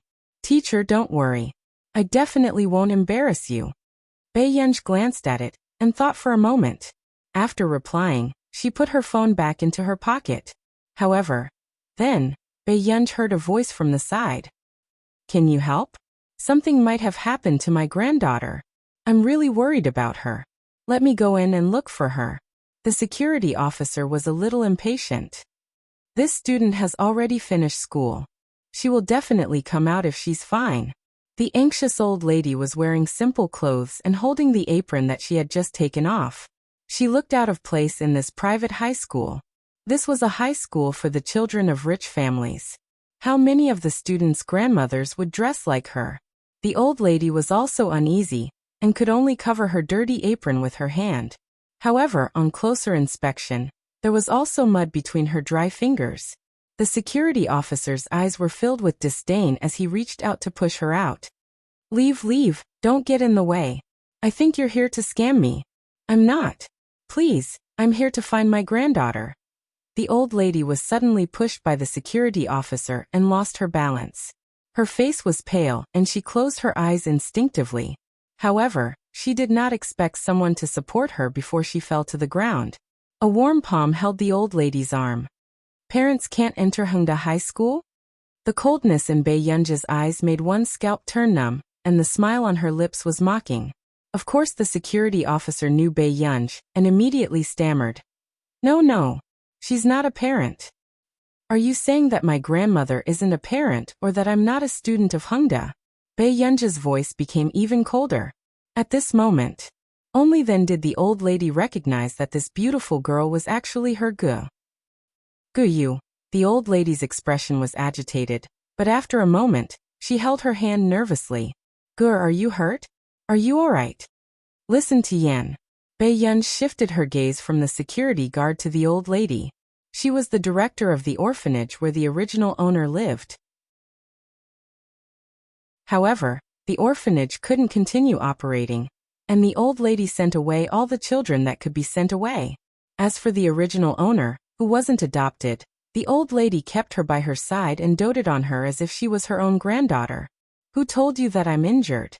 Bei Yunji asked casually as she took out a wet wipe from her pocket and held the old lady's hand to wipe it carefully. Gu, you're not hurt? After the old lady came back to her senses, she looked guilty. I received a call. The girl said that she was your classmate. She told me that you're injured. Otherwise, she wouldn't have come to find Gu. Chapter 109. Bei Yunji looked up at the old madam and knew what was going on. Other than Qin Youjiao, there was no one else in the entire school who had the old madam's contact number. At this thought, Bei Yunji snorted. Sometimes this idiot's way of doing things suited her quite well. Ever since Bei Yunji was taken away by the Qin family, the old madam had been hiding from Bei Yunji, afraid that Bei Yunji would be laughed at because of her. Therefore, even the original owner did not have the old madam's contact number.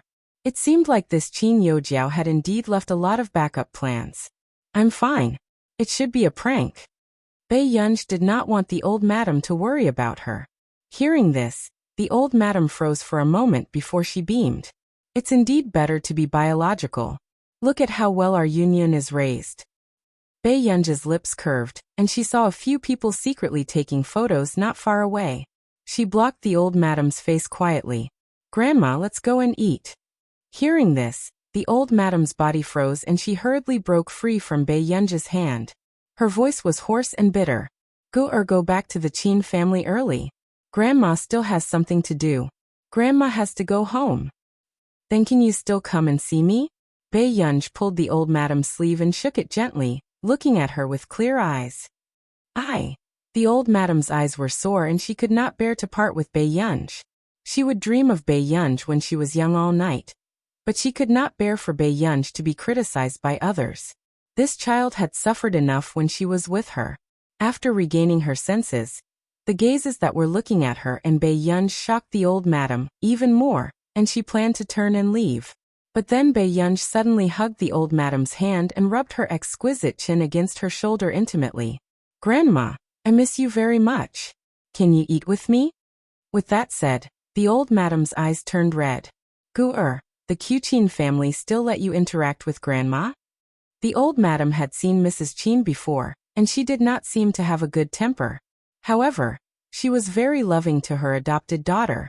Come to think of it, you wouldn't treat Gu badly. Upon hearing this, Bei Yunji suddenly remembered that Mother Qin had warned Bei Yunji that if she ever met old Madam Qin in private in the future, she would sever ties with her. Bei Yunji raised her eyebrows and smiled. What are you afraid of?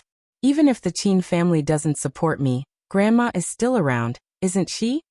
When the old lady heard this, she gently patted her hand and said angrily, How many years can I live? What will you do after I leave? This girl was simply disobedient. At the very least, the Qin family could ensure that she didn't have to worry about food and clothing. Suddenly, Bei Yunji's phone vibrated. When she answered the call, the man's deep voice sounded. Where is it? The driver said he couldn't find you. Seeing that Huashidu was calling, Bei Yunji said, Brother, I'm not going back today. I want to accompany my grandmother. Huashidu remembered that Bei Yunji's biological grandmother had long passed away. The person Bei Yunj was talking about should be Director Lin, who had taken care of Bei Yunj in the past. This child probably still did not know that the director of the orphanage who had raised her used to have a doctorate in biology. However, the experimental fees and patent fees that she had earned had all been donated. She lived a poor life and even used all her savings to open an orphanage. "Are you going to eat?" he suddenly asked.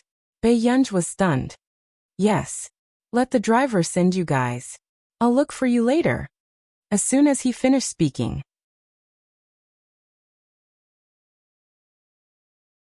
Chapter 110.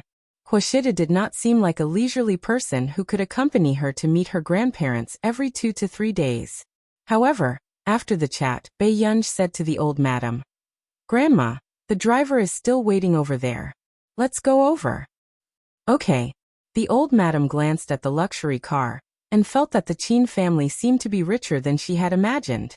After getting into the car, the driver, Uncle Chun, smiled and said, "Miss Pei, Assistant Sung just informed me to send you to the restaurant." "Sorry to trouble you, Uncle Chun." Bei Yunj nodded. Uncle Chun grinned. "Miss, you're too polite." The school was not far from the restaurant, and it was not the one she went to with Qin Yu last time. Along the way, Bei Yunj could tell that the old madam was a little uneasy. She chatted with the old madam from time to time to make her gradually relax. 20 minutes later, Bei Yunj brought the old madam to the front desk of the restaurant. However, before Bei Yunj could ask, an arrogant voice suddenly sounded from the side. "Quick, get me the best room." "I'm sorry, miss, but all the private rooms have been reserved."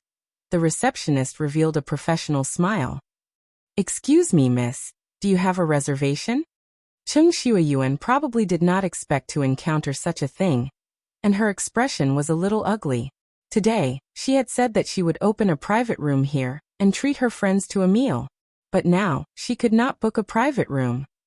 In the next moment, before Cheng Shuayuan could speak, Bei Yunj's voice interrupted her thoughts. "Excuse me, how do I get to room 307? When the receptionist heard the number of the private room, a trace of surprise flashed past her eyes before it turned into an even more respectful gaze. "It's on the 3rd floor, the room on the far right. Miss, if you can't find a private room, I can get someone to bring you there." With that said, the receptionist looked at Bei Yunj with a respectful and careful gaze. The boss basically did not let guests enter room 307. Most of the people who could use this private room were the boss's distinguished friends. She never thought that one day, she would see a young girl and a plainly dressed old lady enter that VIP room with her own eyes. "No need, thank you." After Bei Yunj finished speaking, she wanted to leave with the old lady, but she didn't expect to be stopped. "Bei Yunj, it's you." Cheng Shuayuan had been staring at Bei Yunj just now. She always felt that Bei Yunj looked familiar, but she didn't remember seeing such an outstanding girl. But soon, Cheng Shuayuan's eyes widened in disbelief. This was actually Bei Yunj, the Bei Yunj who had been pestering her cousin, Cheng Zihuai. Thinking of this, a trace of disgust appeared in Cheng Shuayuan's eyes. How could this woman be worthy of Zihuai? She was too far away from Yu Jiao. He was simply overestimating himself. "Who are you?" Bei Yunj's reply was concise and comprehensive. It was obvious that she didn't want to bother with him. "You're asking who I am?" Cheng Shuayuan's expression changed, and she sneered. This Bei Yunj was really good at pretending. When she pestered Zihuai, she pretended to be pitiful every day. When she saw Cheng Shuayuan, she was like a mouse that had seen a cat. But now, Bei Yunj had entered such a high-class restaurant and was pretending not to know Cheng Shuayuan. Did she really think that she was the daughter of the Qin family? At this moment, Bei Yunj looked at Cheng Shuayuan. After a while she asked, "You're Cheng something?"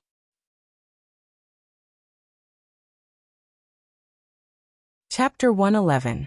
Bei Yunj really didn't remember this person. Some time ago, she often had dreams from the original owner's perspective, and had a rough understanding of the things and people that the original owner had experienced.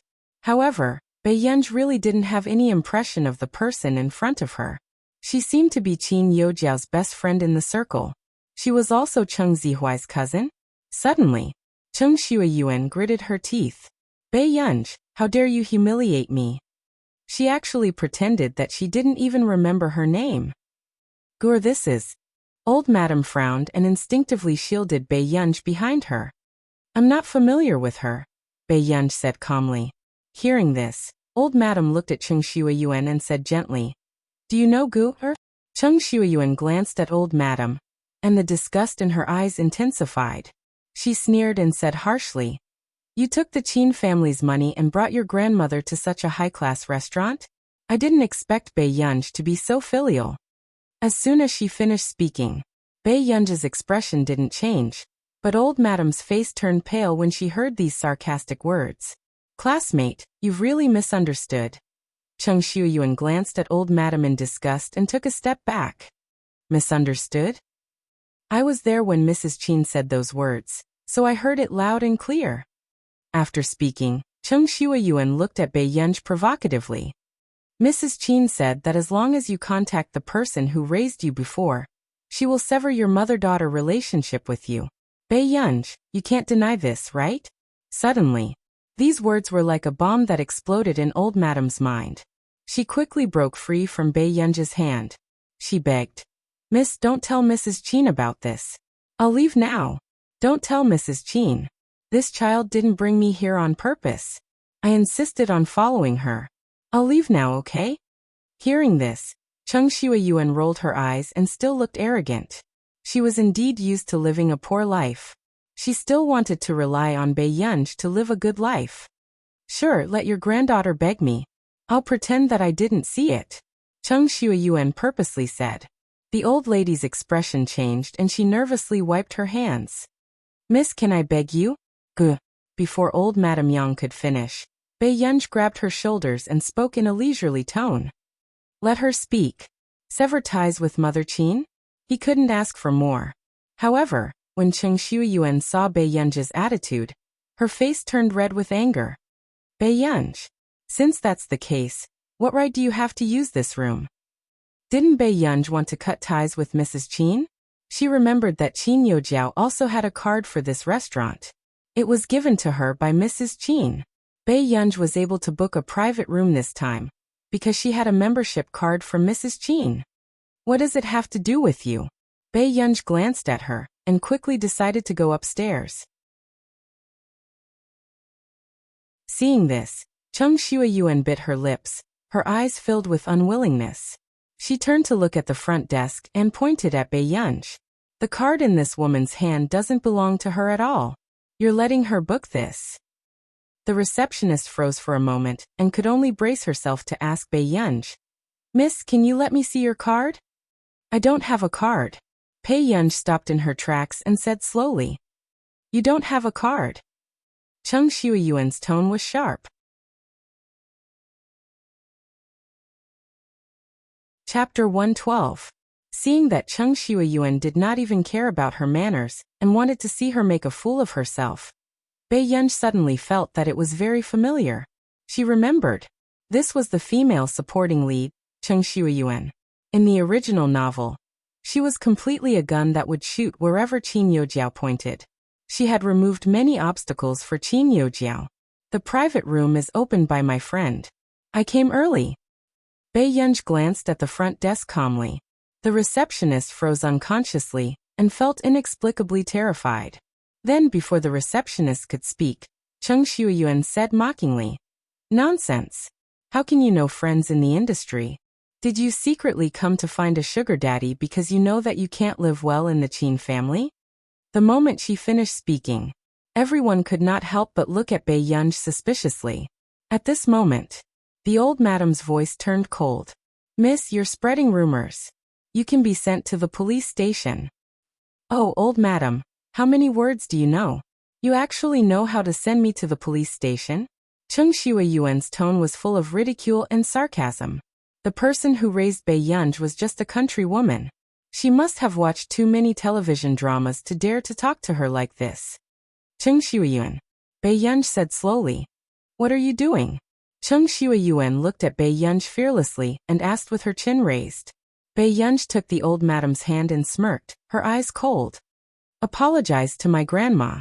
Hearing this, Cheng Shuayuan found it even more ridiculous. Her expression was disdainful. Ha, apologize? Bei Yunj, did you go to a mental hospital and your brain is damaged? Guer. The old madam hurriedly grabbed Bei Yunj's hand, not wanting Bei Yunj to argue because of her. Do you think you can walk out of here if you don't apologize today? Bei Yunj played with the wine glass placed on the front desk. When she raised her eyebrows, a cold glint appeared in her eyes. Cheng Shuayuan, who met Bei Yunj's eyes, felt a chill run down her spine. When did this woman's gaze become so scary? However, just as the atmosphere was in a stalemate, another voice rang out from the side, interrupting everyone's thoughts. Bei Yunj, what are you doing? Hearing this, everyone turned around and saw a handsome boy walk up to Bei Yunj with an expressionless face. Cousin. It was as if Cheng Shuayuan had seen her savior. She immediately went forward to hold Cheng Zihuai's hand and said aggrievedly, Bei Yunj bullied me on purpose. I only said a few words to her, and she threatened me and refused to let me go. What did you say? Cheng Zihuai turned to look at her. Cheng Shuayuan paused for a moment, then said arrogantly, I'm just telling the truth. Jiao Jiao had already said that she didn't have a membership card for this store. But the moment she arrived, she booked a VIP room. If she wasn't with some shameful person, why didn't she let that person come out and meet us? Of course, Cheng Shuayuan didn't dare to say that in front of Cheng Zihuai. She could only vaguely remind Cheng Zihuai. Why are you interfering with who she's meeting? Not long after, Cheng Zihuai's words made Cheng Shuayuan's smug face freeze. What was wrong with her cousin today? Why was he blaming her first? Cousin, isn't she fighting with Jiao Jiao for you? I was just angry, so I couldn't help but say a few words. Cheng Shuayuan's words made everyone's eyes focus on Cheng Zihuai. Chapter 113. When Cheng Zihuai felt the gazes of the people around him, his handsome face darkened and anger gathered in his chest. This Bei Yunj was indeed not obedient at all. The Qin family would have a daughter sooner or later, and would have to marry him. Although the candidate in his heart was Qin Youjiao, Bei Yunj was still slapping him in the face by attracting so many people. Bei Yunj, do you know how to write clean? Cheng Zihuai laughed coldly and turned to mock her. Hearing this, Bei Yunj found it even harder to imagine that he could be the male lead of the original novel with such intelligence. Would she bring her old madam on a date with her sugar daddy openly? However, Bei Yunj only snorted, her overly beautiful eyes filled with ridicule. Cheng Zihuai, when did it become your turn to teach me? In an instant, Cheng Zihuai's expression darkened and Cheng Shuayuan, who was beside him, was in disbelief. Bei Yunj actually spoke to Cheng Zihuai like this. One had to know that Bei Yunj was dead set on Cheng Zihuai back then. She was willing to do whatever Cheng Zihuai said. Good, very good. Cheng Zihuai took a deep breath. He rarely got angry in the past, but ever since Bei Yunj returned to school, his mood would be extremely bad whenever he saw this woman. Did you ask Shuayuan to apologize to you just now? Cheng Zihuai stared at Bei Yunj with dark eyes and said coldly, She's the eldest young lady of the Chung family, so I'm afraid she can't. Since Miss Pei has the ability to get a membership card of this restaurant, I'll wait and see how Miss Pei will make Shuayuan apologize. In this restaurant, even Cheng Zihuai rarely booked a private room upstairs, let alone a VIP room on the third floor. Gradually, the atmosphere in the restaurant was tense. This scene made the receptionist even more anxious, afraid that these people would fight in the restaurant. Oh, didn't Miss Pei get involved with some big shot? You want me to apologize? Sure, let him talk to me. Cheng Shuayuan had a smug look on her face. No matter how powerful Bei Yunj was, could she hit her in front of Cheng Zihuai? She wanted to see how Bei Yunj would be able to handle the situation with Zihuai around. At this moment, Bei Yunj's rosy lips curled up and she was about to speak. But in the next moment, just then, someone's warm palm gently pressed against her head, and a gentle voice sounded from above her head. Brother isn't here, and you're being bullied here? After saying this, everyone subconsciously looked at the man standing behind the girl. The man was wearing an expensive handmade suit, and his eyes were cold and noble. He casually stood beside Bei Yunj. He was still tall and had long legs, and he was so abstinent that it was hard to resist. Cheng Shuiyuan stared straight at Huashidu, completely stunned. However, when Cheng Zihuai saw Huashidu, his face turned pale. Wasn't this the man he met at the entrance of the bookstore? Bei Yunj actually knew him? At this very moment, when Bei Yunj heard the voice, she knew who it was without even turning her head. "Brother, you're here so early?" The coldness in Bei Yunj's eyes dissipated, and he looked up at Huashidu. Huashidu responded and handed a black bank card to the front desk with his slender hand. "Get Yu Hanran to prepare a membership card for your restaurant for me." Huashidu's deep and magnetic voice was lazy and indifferent. "Otherwise, the next time my child is bullied in your restaurant, I'll blame it on him." Huashidu had been to this restaurant a few times before, but with his status, he didn't need a membership card.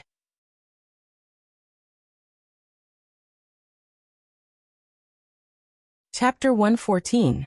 It was obvious that the receptionist recognized Huashidu, and her expression changed instantly. Okay. Their boss was the young master of the Yu Corporation.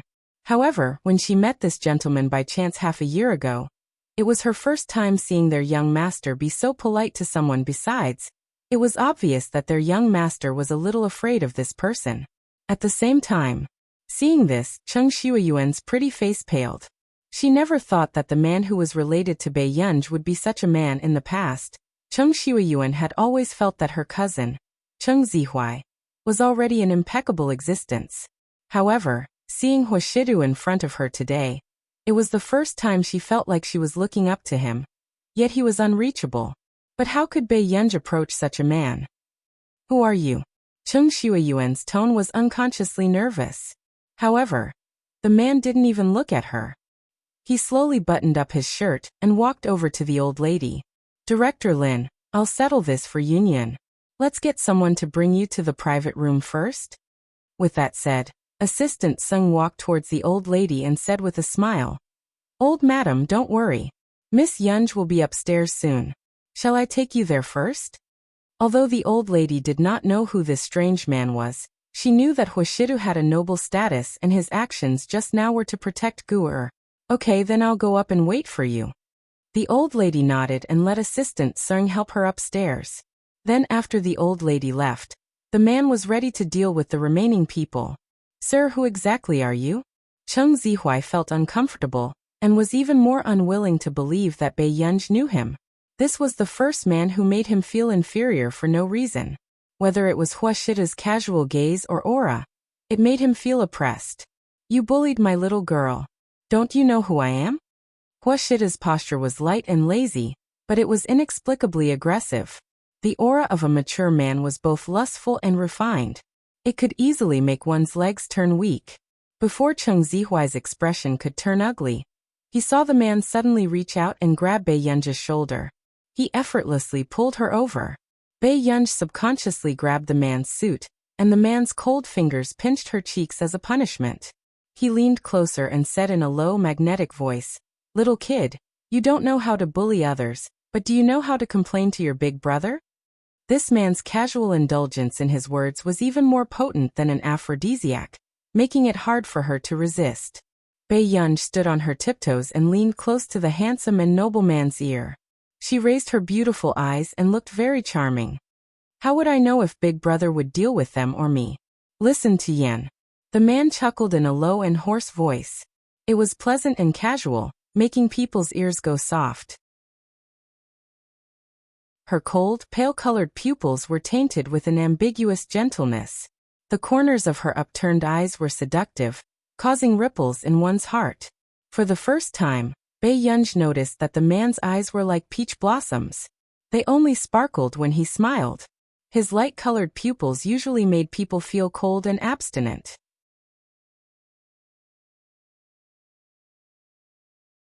Chapter 115. The back of Bei Yunj's neck was pinched, and a numb electric current seemed to shoot up from her tailbone. It sounded like he was giving her face. However, this scene made Cheng Shuiyuan's heart churn with jealousy. She stared at the two people who were whispering in public. "Sir, Bei Yunj already has someone she likes. She likes my cousin, Cheng Zihuai."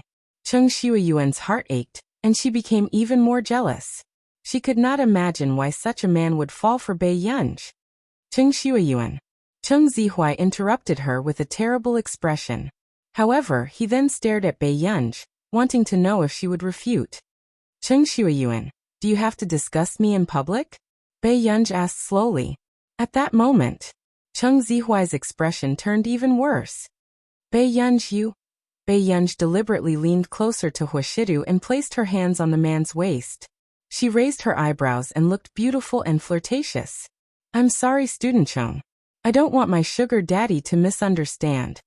It was not only Cheng Zihuai. When Cheng Shuiyuan saw Bei Yunj's clingy look, she was so angry that her eyes almost turned black. Why did Bei Yunj seem to have changed into a different person now? She did not look as cowardly and afraid as before. At this moment, however, that noble and self-restrained man even placed a hand lazily on Bei Yunj's shoulder, as if he was supporting her. Was someone preparing to apologize just now? The man asked casually. In an instant, Cheng Shuiyuan's face turned pale, and she subconsciously pulled Cheng Zihuai helplessly. Zihuai, How could she not tell that this man was not to be trifled with? Cheng Zihuai calmed down very quickly. Sir, this matter can be resolved. Actually, there's no need to embarrass both parties. However, the man sneered softly. His magnetic voice was indifferent and indolent, revealing a sense of oppression that went straight to the heart. I'm here to support my child, not to uphold justice. As soon as he finished speaking, many women in the hall who heard this had the urge to kill their boyfriends. This was the first time she had seen a man so unreasonable.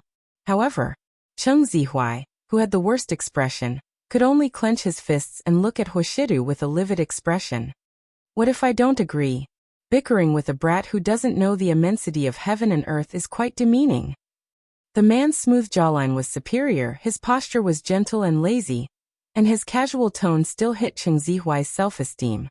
Then let your parents come and take her away.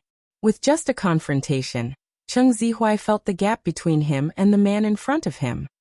His eyes were bloodshot.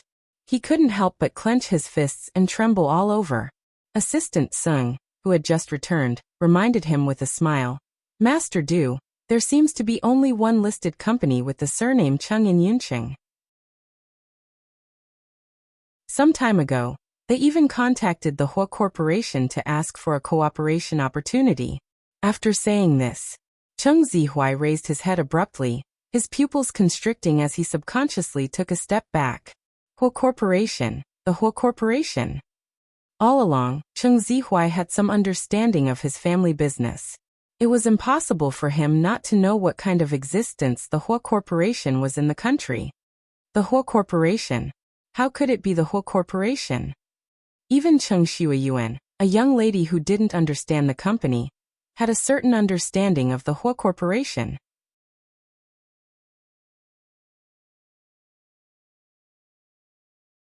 Chapter 116. The way Cheng Shuiyuan looked at Bei Yunj was filled with strong resentment.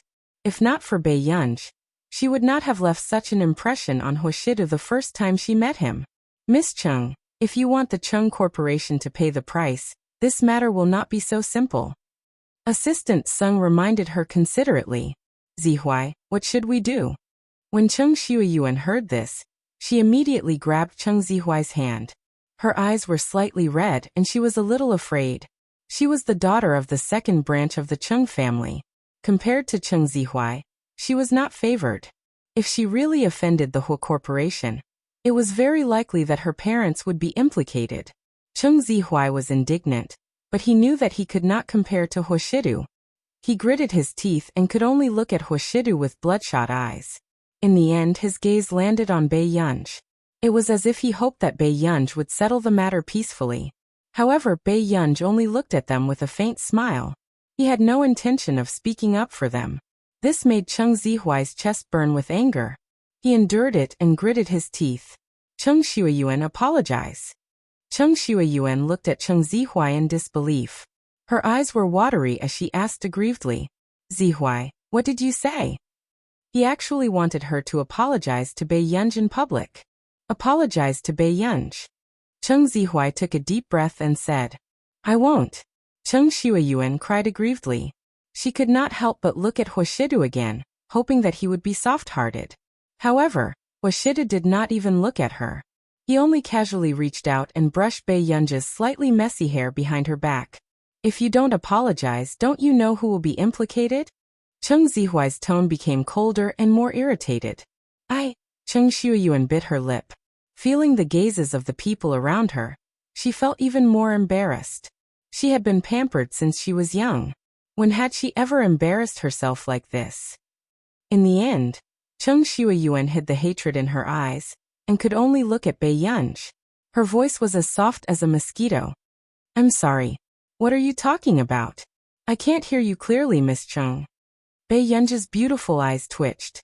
Her behavior was a little bad, but she was so good-looking that no one could say anything bad about her. Cheng Shuayuan's face turned red and white. She raised her voice and said, Bei Yunji, I'm sorry. Are you apologizing to the wrong person? Bei Yunji's smile did not reach her eyes, and there was no warmth in them. She walked up to Cheng Shuayuan and reached out to lift her chin. Cheng Shuayuan struggled subconsciously, but failed to break free. She could only look into Bei Yunji's eyes, which were quiet and cold. She's not here now, but I have to listen to this apology on her behalf. But if there's a next time, guess what will happen to you? Suddenly, Cheng Shuayuan looked into her cold eyes and felt a chill on her back. She had goosebumps all over her body. I apologize to your grandmother. Cheng Shuayuan's legs went soft, and her voice trembled. I'm sorry. She looked at Bei Yunji in front of her. Her facial features did not change at all, but her gaze was unfamiliar and terrifying. In the past, Bei Yunji would never have such a terrifying gaze. After apologizing, Cheng Zihuai left with Cheng Shuayuan. When they went upstairs, Bei Yunji suddenly spoke. Brother. Huashidu looked sideways and raised his eyes. Yes.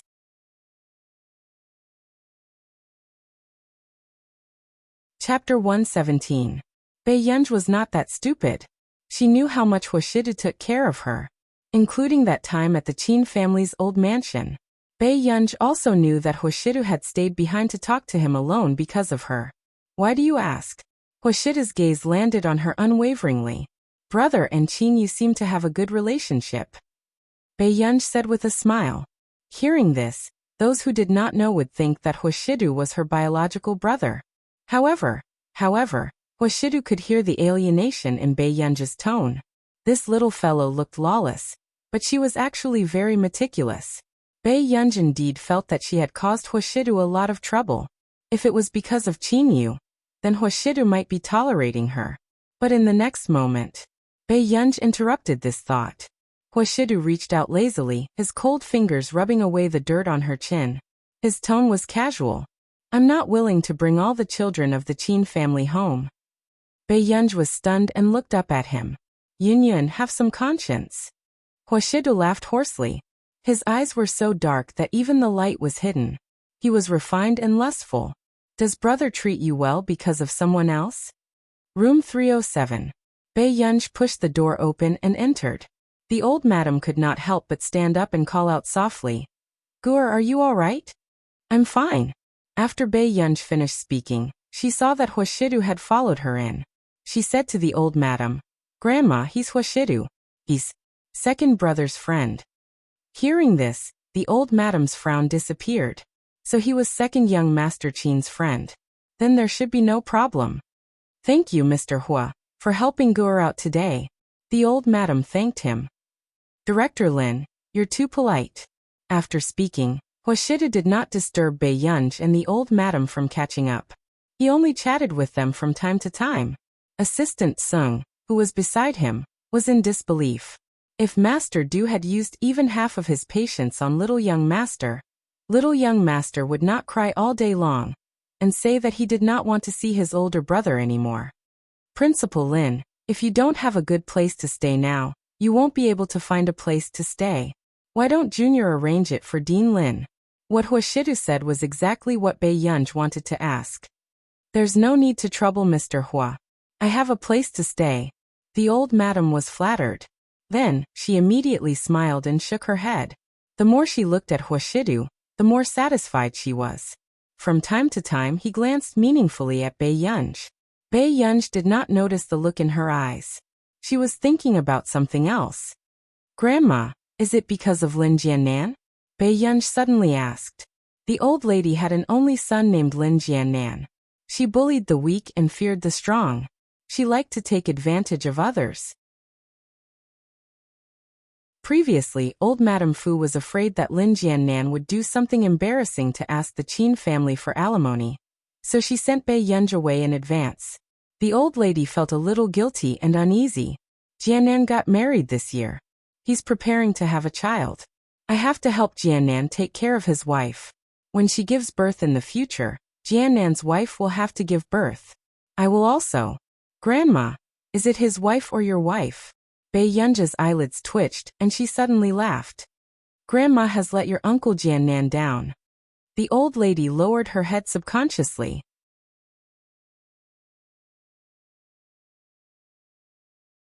Chapter 118. Grandma, that's an adult in his 30s.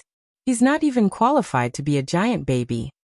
Bai Yunj rubbed the space between her eyebrows and laughed again. Although the old lady opened an orphanage and did not make much profit, she was very thrifty. She gave Lin Jiannan everything that could be given to him. However, this Lin Jiannan seemed to be here to collect a debt. It was as if the old lady owed him something in her previous life. Grandma knows, but Grandma owes your uncle Jiannan. The old lady let out a long sigh, looking a little helpless and disappointed. Actually, the old lady's family background was not good in the past. She was a child who came out of the mountains. Strictly speaking, she was sold to the city. However, the old lady was lucky. When she was escaping, she was saved by a gentleman. Later, she had the chance to go to school. Therefore, the old lady's potential was discovered, and she became one of the few botanists in the country. This experience was a gift from the heavens to the old lady. Therefore, the old lady donated all her savings to charities that searched for missing children. She only left a small portion of the money to open an orphanage. Suddenly, Bai Yunj said, "You gave him life and raised him into an adult. Only he owes you in this relationship." At this moment, Huashidu looked at Bai Yunj in front of him and hid the smile in his eyes. He handed the key to the single-family apartment to the old lady. "Director Lin, you raised Yunyan for so many years. There are some thank you gifts that you should accept." "No. How can this do?" The old lady frowned and rejected him decisively. Bai Yunj blinked and quietly moved closer to Huashidu. "Brother, is this your house?" "Yes, Yunyan, don't be embarrassed. In the future, when Yunyan grows up, you can raise me." Huashida's tone was casual as he deliberately teased her. Bai Yunj smiled at him. "Then I've really profited." Bai Yunj said that on the surface, but in her heart, she was thinking that she would have to withdraw the 3 months' salary that she had just received from the Computing Institute tomorrow to repay her debt. The salary of the top computing firms in the country was not low, and the top computing firms in our nation were even better. Although Bai Yunj was a new member of the Computing Institute, because of her outstanding professional qualities, Marcus did not treat her unfairly. Just 3 months of salary, if converted into country A's currency, would be more than 1.6 million. However, Bai Yunj also knew that the house Huashidu gave her was worth at least 10 million yuan. Otherwise, he would be letting down his status as the president of the Hua Corporation. Suddenly, Bai Yunj felt the pressure of being in debt. She glanced at Huashidu faintly without saying a word. However, unexpectedly, the old lady was also a stubborn person. She was unwilling to accept the house. In the end, it was also the first time that Bai Yunj had seen the old lady get angry.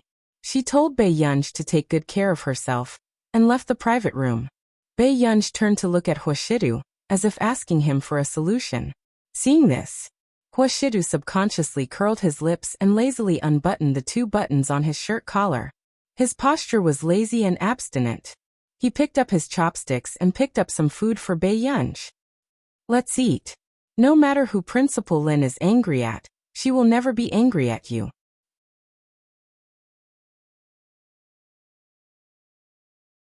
Chapter 119. Does brother know where my grandma lives? Bei Yunj knew what kind of person Lin Jiannan was. Of course, she also knew that Lin Jiannan would not take care of the old lady well. The place where the old lady lives is not very safe. I'll get someone to bring you there next time. Okay. Bei Yunj nodded. She also knew that this matter could not be rushed. In the bedroom, Bei Yunj looked at the medicine in her hand and fell into deep thought. In the past, she had seen people injected with medicine. Most of them were to alleviate their illness or suppress some kind of illness. Bei Yunj sent a message to Stephen. YG. Stephen, I need your help with something. Can I? Soon, Stephen replied. Of course, Miss Pei. Please speak. YG. I have a medicine. I'll go to the hospital tomorrow and check its composition. Can you help me analyze its effects? After a while, Bei Yunj saw Stephen's reply. No problem, leave it to me. Seeing this, Bei Yunj smiled and replied with a thank you. The next day, Bei Yunj had just arrived at the classroom when she felt that the atmosphere was unusually quiet. Meanwhile, her deskmate, the sleeping god, was awake with a displeased expression and flipping through the book in his hand. Bei Yunj walked to her seat and raised her eyebrows. Can you understand it? Lu Yuanxi was speechless. At this moment, many people could not help but look at Bei Yunj. They did not understand what was so good about Bei Yunj that Lu Yuanxi was so protective of her. Especially Ling Jiwei. Her eyes were red, as if she had just cried. However, when her gaze turned to Bei Yunj, it was filled with hatred and gloom. Just now, she had only said that Bei Yunj was a vampire of the Qin family, and had brought her poor grandma to freeload on the Qin family's food. But in the end, she had angered Lu Yuanxi. This was the first time she had seen Lu Yuanxi so protective of a girl. He had said in front of everyone that if she had any opinions about his deskmate, she could tell him so that he would not fall out with her. At the thought of this, the sourness in Ling Jiwei's heart surged uncontrollably. Her face was filled with a mixture of jealousy and hatred. However, after Bei Yunj sat down in her seat, she began to play with her iPad. Student Pei. Chu Zhixing, who had fainted yesterday but had recovered today, called out to her in a low voice. Can you call me by my name? Bei Yunj's eyelids twitched, and she squinted at him. Chu Zhixing blushed. Yes. Classmate Pei, have you seen the school's forum? No. Bei Yunj didn't have the time to observe the social circle of a group of high school students. Chu Zhixing looked at her with some hesitation and gritted his teeth. Someone is in the tieba. Chu Zhixing. Lu Yuanxi, who had been silent all this while, coldly interrupted Chu Zhixing. However, Bei Yunj looked up at Lu Yuanxi and asked, What's wrong? You don't want little Chu to speak? When Lu Yuanxi heard this, he felt inexplicably uncomfortable in his heart. Since when did her relationship with Chu Zhixing improve? It's nothing, Lu Yuanxi said. Is there something on the tieba that has to do with me? Bei Yunj looked at Chu Zhixing. Chu Zhixing nodded heavily. Lu Yuanxi looked at the close relationship between the two of them, and suppressed the discomfort in his heart. The tieba has always been quite foul.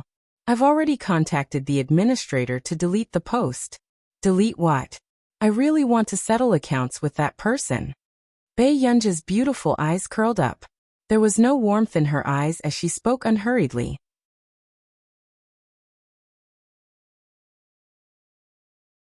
Chapter 120. With that said, Bei Yunj clicked on the forum and saw the popular post immediately. Look at the new transfer student of Class 7. She's a vampire from a wealthy family. Seeing this theme, Bei Yunj leaned against the chair and laughed unconsciously. Then, she clicked on the post with interest. The original poster's post was written in a melodramatic and righteous manner. It was easy to stir up the emotions of the high school students. In the past, I didn't think that Bei Yunj was so disgusting. At most, she was just a vain girl. But now, I realized that Bei Yunj is really sucking the blood of the Qin family. My heart ached for Qin Youjiao. Her brothers were snatched away, and she was even trampled on by a vampire. I just want to know, Bei Yunj, where did you get your face from? Grin, picture. Second post, is this Bei Yunj's grandmother? She's dressed like this. Third post, Bei Yunj is really funny. On one hand, she pretends to be aloof and doesn't like anyone, But on the other hand, she's sucking the blood of the Qin family with her grandmother. Tisk, fourth post. Original poster. I didn't like Qin Youjia much in the past, but at least she's talented and good-looking. Now that she's compared to someone, my impression of her has skyrocketed. Fifth post. The Qin family is too pitiful. What kind of stupid illegitimate daughter is this? She's evil and vicious. Sixth post. Where did so many keyboard warriors come from? If this is really Bei Yunjia's grandmother, I think she has a good personality. After entering the Qin family, she didn't despise the poor and love the rich. Seventh post. I think some people are stupid. After entering a wealthy family, she's going to cut ties with the person who raised her? She's so arrogant. Eighth post. There's a saint bitch upstairs. Everyone be careful. Bei Yunji flipped through dozens of posts in the post, and her beautiful eyes looked interested. However, when Lu Yuanxi saw that Bei Yunji was actually browsing through her post, he realized that he had underestimated his deskmate's mentality. Aren't you angry? Lu Yuanxi, do you know who posted this? Bei Yunji looked at him and asked curiously. Lu Yuanxi was stunned. You suspect Qin. Before he could finish his words, he stopped. Lu Yuanxi had always had a good impression of Qin Youjiao, but he could also see the conflict and estrangement between Bei Yunji and Qin Youjiao. Could I have guessed wrongly? Lu Yuanxi pursed his lips in disbelief. Bei Yunji glanced at him. Her red lips curved slightly, but her tone was indifferent. Lu Yuanxi, I'll settle my own matters. I don't hate you, but don't interfere with what I want to do. She could tell that Lu Yuanxi was a good person and treated her well. However, it was not so easy to settle the score between her and Qin Youjiao. Bei Yunji looked at the photos in the post. They only captured her face and didn't capture the old lady's face clearly. She didn't show much emotion. He was going to check the information of the poster. But suddenly, the homeroom teacher called her out of the classroom. Bei Yunji, Mrs. Qin is here to look for you. Is she your mother? The homeroom teacher asked awkwardly. When Mrs. Qin entered the office with a dark expression just now, he thought that she was here to look for Qin Youjiao's homeroom teacher. However, he didn't expect that the person Mrs. Qin was looking for was him. I don't know her. Bei Yunji said slowly. Mrs. Qin is waiting for you in the office. Do you want to go and tell her? After all, she's here. Maybe it's something urgent. The homeroom teacher had heard about the Qin family, but he didn't think too much about it. He mistakenly thought that Bei Yunji was throwing a tantrum with Mrs. Qin. Now was the perfect time to ease the tension.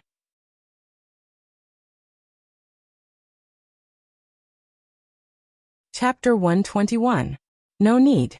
Tell her to stay away from me. With that said, Bei Yunji wanted to turn around and return to the classroom. However, she did not expect a thin and sharp voice to suddenly ring out. Bei Yunji, are you planning to embarrass the Qin family in public? Mrs. Qin's expression was livid. She had also heard the conversation clearly and gritted her teeth as she stared at Bei Yunji. This movement attracted the attention of the people in the classroom. They couldn't help but look outside. Chu Zhixing stood up abruptly and walked to the door without thinking. Seeing this, Lu Yuanxi froze for a moment before he followed him out. However, unexpectedly, the moment Lu Yuanxi went out, he saw that elegant and beautiful madam reaching out to slap Bei Yunji's face with a dark expression. Qin Youjiao, who was standing beside Mrs. Qin, watched this scene unfold without moving. Then before anyone could react, everyone saw that slap land on Chu Zhixing's face. Seeing that she had hit the wrong person, Mrs. Qin's expression darkened even more. Who are you? Who asked you to stand in front of her? Chu Zhixing's cheek was slapped to the side by that slap. Half of his face was red and swollen, and it was burning with pain. However, he heaved a sigh of relief. It was a good thing that this slap did not land on Bei Yunji's face. However, when Bei Yunji saw that Chu Zhixing had been slapped by Mrs. Qin, the temperature in her eyes turned colder and colder. She pursed her red lips. Why are you standing in front of me? Bei Yunji had planned to let this slap fall on her face. She wanted to use this as a pretext to sever ties with Mrs. Qin. However, she did not expect Chu Zhixing to take the slap for her without thinking. How can you be hit? Chu Zhixing said instinctively. Hearing this, Bae-yunj could not help but look up at him. After a while she chuckled. Her eyes were already beautiful to begin with, but at this moment, they were even more dazzling. Seeing this, the darkness in Qin Yojiao's eyes surged as she clenched her fists tightly. Why was there always someone protecting her? Bae-yunj, do you remember what you promised me? Mother Qin's tone was still unpleasant. She said sharply, since you don't want to stay in the Qin family. Halfway through her words, Mrs. Qin saw Bae-yunj walking towards Qin Yojiao with her own eyes. In front of everyone, she suddenly raised her hand and slapped Qin Yojiao decisively. That crisp sound was even more hair-raising than Mother Qin's slap just now. At the same time, everyone was so shocked that they didn't dare to move. However, Qin Yojiao was stunned by that slap. She covered her face instinctively and stared at Bae-yunj in disbelief. Gradually she broke down and screamed, Bae-yunj, what right do you have to hit me? Why? Bae-yunj licked her moist red lips and said in a playful and cold tone, a woman pays for her mother's debt. She looked at Mrs. Qin calmly and lazily, admiring Mrs. Qin's angry expression that looked like she wanted to kill someone. Mrs. Qin, since I can't do anything to you, but you hit my friend, it's very fair to return this slap to your daughter. Hearing this, Mrs. Qin was so angry that she wanted to hit Qin Yojiao again, but she was afraid that Bae-yunj would hit Qin Yojiao again. She gritted her teeth and said angrily, I should have strangled you to death myself back then. Hearing this, even the others felt their hearts turn cold. These were actually words from her biological mother. Mrs. Qin, aren't you too agitated? The form teacher regained his senses and immediately stood between the two of them.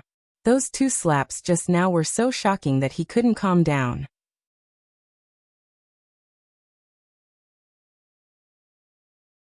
Chapter 122.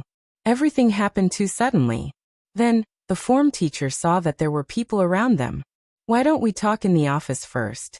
In the office, Mrs. Qin looked at Qin Yojiao with heartache, and her voice was soft. Jiao, how are you? Are you all right? Qin Yojiao glanced at Bae-yunj and bit her lip. I'm fine. Mom, don't argue with her. If Grandpa finds out. Hearing this, Mrs. Qin hated Bae-yunj even more. She could not help but laugh coldly. This was her biological daughter. Relying on the old master's love, she was fearless and lawless. How could she compare to Jiao, whom she had raised personally? Bae-yunj, don't think about not leaving this time. I told you before that as long as you see the Lin family, we will cut ties. Mrs. Qin laughed coldly again. It's okay if you want to tell the old master. I will tell everyone that Qin Yojiao is my only daughter. With that said, a voice sounded at the door. Who is it? Before the others could react, they saw a young and handsome man walking in with his long legs. He was wearing a simple black short-sleeved t-shirt and a pair of jeans, making his figure look perfect. His beautiful dark eyes were long and black. Then Qin took off his black mask, revealing his handsome and arrogant face. Seeing that it was Qin, Mrs. Qin thought that he had come to school specially for Qin Yojiao. Mrs. Qin laughed unconsciously, her anger dissipating by more than half. Qin, you severed ties with your family back then, and didn't come home for so long. I didn't expect that because of Jiao. Baby, who bullied you? Second brother will teach them a lesson for you. Qin low and magnetic voice sounded, and he hugged Bae-yunj naturally, but his eyes were cold. The form teacher was speechless. Oh no, this family was ready to stand on the same side and fight in school. A few days ago, Qin had come to look for him, and said that he was Bae-yunj's biological brother. He told him to call him directly if anything happened in the future. However, the form teacher did not expect that the result of this call was not to stop the fight, but to stand on the same side. Qin, Mother Qin's expression changed and her voice was sharp. Are you also planning to cut ties with me? Didn't it break a few years ago? Qin hooked his arm around Bae-yunj's neck and said frivolously, Bae-yunj. She could not help but look up at Qin and furrow her eyebrows.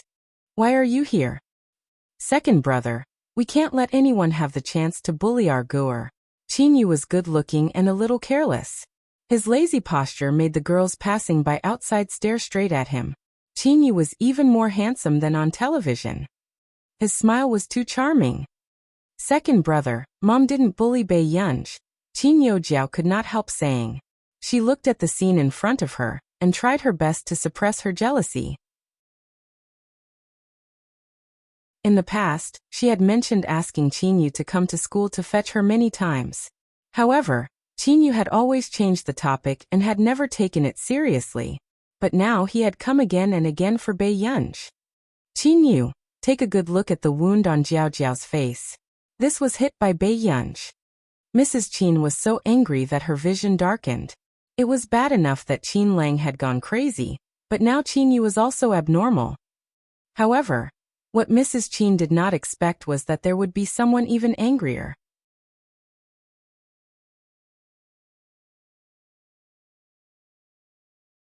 Chapter 123.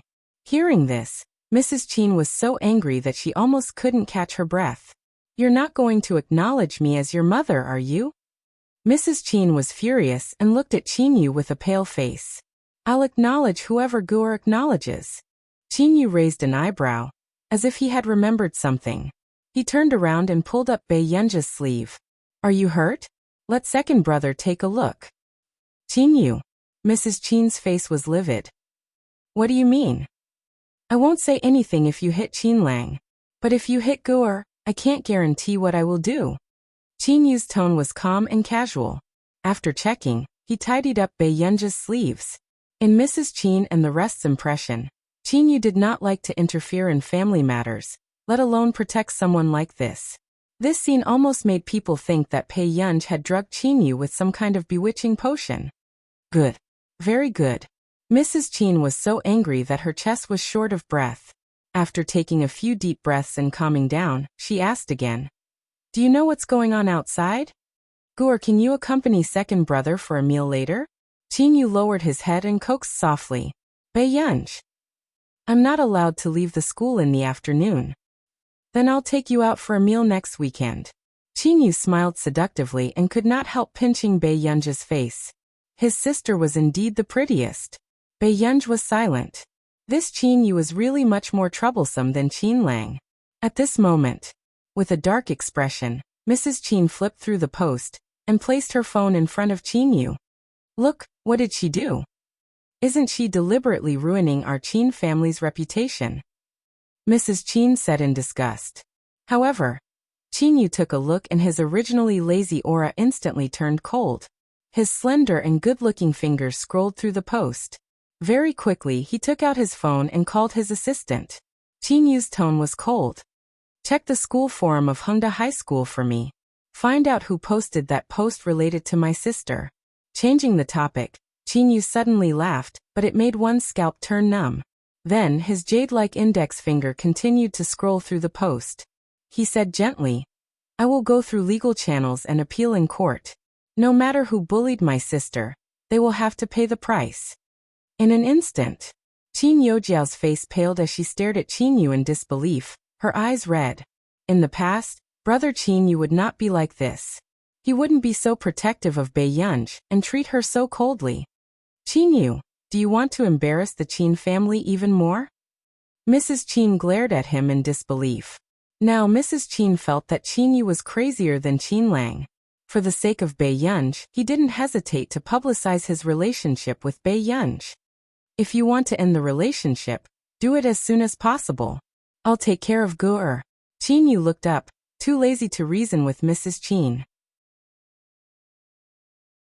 Mrs. Qin's love for Qin Yojiao was stubborn to begin with.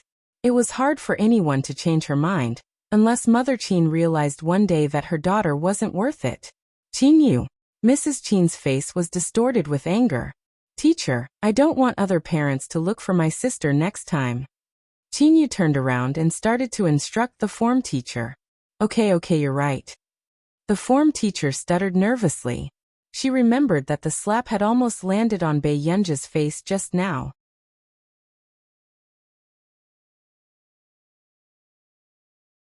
Chapter 124. Other Parents.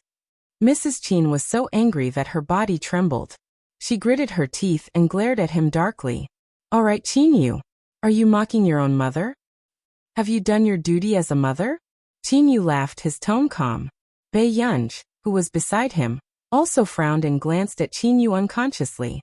Although in the original novel, Qin Yu had never interfered in the Qin family's matters, and she had the least dislike for Qin Yu. However, she still felt that the current Qin Yu was protecting her too blatantly. I already gave her a chance to go home. What else do you want me to do? Mrs. Qin's eyes turned red and she became agitated. The form teacher beside her hurriedly tried to calm them down. Mrs. Qin, Mr. Qin Yu, calm down. Let's talk things out. Qin Yu pressed the tip of his tongue against the side of his cheek and bit it lightly. Thinking of how Mrs. Qin did not believe that Qin Yojiao had betrayed the Qin family until she died of illness in his previous life, he could not help but close his eyes. He really did not know why. The three of them added together could not compare to Qin Yojiao in Mrs. Qin's heart. Qin Yu opened his eyes again and looked at Qin Yojiao with a cold and threatening gaze. His thin lips twitched. I'll get to the bottom of this matter on the school forum. I won't let anyone who hurts Guer off easily. With that said, sure enough, Qin Yojiao's face paled and her legs turned weak as she staggered again. This was clearly not a big deal. At most, Bei Yunj would be scolded a few times. Why did second brother want to continue investigating? Could it be second brother was suspecting her? Impossible. Second brother grew up with her and Bei Yunj had only met him a few times? Second brother, they're all classmates. Maybe they're just joking and can't stand Pei. Guer definitely won't mind. Qin Yojiao's face was full of smiles as she forced herself to say. Can't stand her? I want to see who is so capable to not like my Guer. Qin Yu snorted, the coldness in his eyes not diminishing. However, hearing this, Qin Yojiao panicked. Second brother. Qin Yojiao was incoherent. In the end, she grabbed Mother Qin's hand and begged softly. Mom, can you ask second brother to stop investigating? Mrs. Qin subconsciously froze and looked at the daughter she had doted on since she was young. After regaining her senses, Mrs. Qin suppressed the doubts in her heart and frowned. Qin Yu, this kind of thing. I'm sorry, Mrs. Qin. You protect your daughter, but I also have to protect my sister. With that said, before Mrs. Qin could flare up, another voice suddenly sounded from the door. Teacher One, doesn't your school's Tieba do anything about it? Do you know what they said about my younger sister? Qin Lang's angry voice entered everyone's ears. As the form teacher, Teacher Wen's eyelids twitched as he suddenly felt powerless. This was truly a case of one trouble after another. It's like this. I just contacted Qin Yuxian. Before the homeroom teacher could finish his explanation, Qin Lang asked in an unpleasant tone. Qin Yu, what are you doing here? I'm Guer's guardian. Qin Yu glanced at Qin Lang, and slowly put his arm around Bei Yunj's shoulder. You haven't graduated from university yet. What right do you have to be Guer's guardian? Inexplicably, everyone could feel that the smell of gunpowder between the two elder brothers was getting stronger. Wait a minute, who was the one who said that Bei Yunj was not favored in the Qin family? Then what was with these two?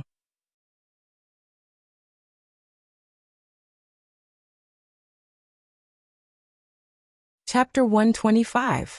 Qin Lang laughed coldly. You've only met Guer 3 or 4 times. Are you more qualified than me? At this moment, the people who were passing by at the door were in disbelief. It was also their first time seeing the famous male idol of the esports scene, and the best actor of the entertainment industry fighting. It was too exciting. If they could take a F*King photo secretly, it would definitely make the headlines. But what kind of winner was Bei Yunj? The male idols in other people's hearts had to fight for her affection. The girls at the door could not suppress their excitement, and were discussing noisily. On the other hand, Qin Yojiao stood beside Mrs. Qin, and found that the people outside were looking at Bei Yunj with envy. The resentment in her eyes grew stronger, and she could not help clenching her fists. Why did Bei Yunj come back? If not for Bei Yunj, she would still be the beloved young lady of the Qin family in everyone's eyes. But now, looking at her two brothers who almost fought because of Bei Yunj, she felt like a joke. Qin Yojiao's body was trembling slightly as she tugged at Mrs. Qin's sleeve, sobbing a little. Mom! Mrs. Qin's expression was terrible as well. She held Qin Yojiao's hand and comforted her. Her voice was filled with anger. Are you planning to embarrass the Qin family? I'm talking about you, Qin Lang. Qin Yu's expression was natural. Before Qin Lang could retort, he said slowly, I've already cut ties with the Qin family. Qin Lang was speechless. Soon, Qin Lang turned around expressionlessly. Mom, if you want, you can stop treating me as a member of the Qin family. He could even stay away from Qin Yojiao, this virus. It was killing two birds with one stone. However, hearing this, Mrs. Qin's expression darkened. Suddenly, the form teacher interrupted and changed the topic. Ahem, about that. We will definitely cooperate with Mr. Qinyu to investigate the matter regarding our school forum. Okay, thank you, Teacher One. With that said with a smile, Qinyu took out his phone and said politely, Teacher One, let's add each other on WeChat? Just contact me as Brother Bei Yunj. Qin Lang was speechless. In the next second, Qin Lang immediately pushed Qinyu away. At the same time, he took out his phone and scanned the form teacher's QR code even faster. Add me. Before Qinyu could refute, Qin Lang smiled slightly. Second brother, have you forgotten? Aren't you going to join the cast for the parent-teacher conference next month? Qinyu. This brat would be beaten up sooner or later. Seeing this scene, Qin Yojiao's eyes were filled with indignation, but she could only comfort herself that in the future, the Qin family's assets would be managed by her elder brother, Qin Luyan. Big brother was mature and steady. He would never fall in love with Bei Yunj like second brother and third brother. At this thought, most of Qin Yojiao's gloomy mood dissipated. Then Mrs. Qin said sharply, You're all protecting her, aren't you? All right, don't regret it in the future. Mrs. Qin could not understand why Qin Yu and Qin Lang would favor someone like Bei Yunj, who was antisocial, ignorant and incompetent, and even dared to push Jiao Jiao down the stairs personally. She took a deep breath and turned to Bei Yunj. Bei Yunj, we have nothing to do with each other from now on. I only have one daughter, Jiao Jiao. I'll get someone to publicize this matter. Hearing this, Qin Lang furrowed his eyebrows instinctively, but Qin Yu watched this scene lazily. Okay, it's best that Mrs. Qin doesn't regret it.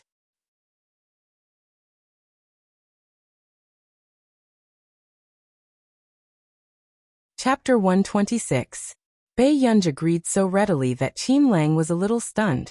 Didn't Gur always hope that mom would dote on her more? Regret? Mrs. Qin's gaze was distant and her tone was cold. Don't worry, it's impossible in this lifetime. At this moment, the form teacher of class 7 was even more anxious. Mrs. Qin, this is not how you teach a child. If you sever ties with her because of some small matter, all the orphanages in Yincheng will have to line up. The form teacher persuaded. Bei Yunj is actually a very kind child. You have to care for her more and more. Jiao Jiao, after school, Mom will take you to meet a friend. Mrs. Qin turned around and caressed Qin Yojiao's head lovingly.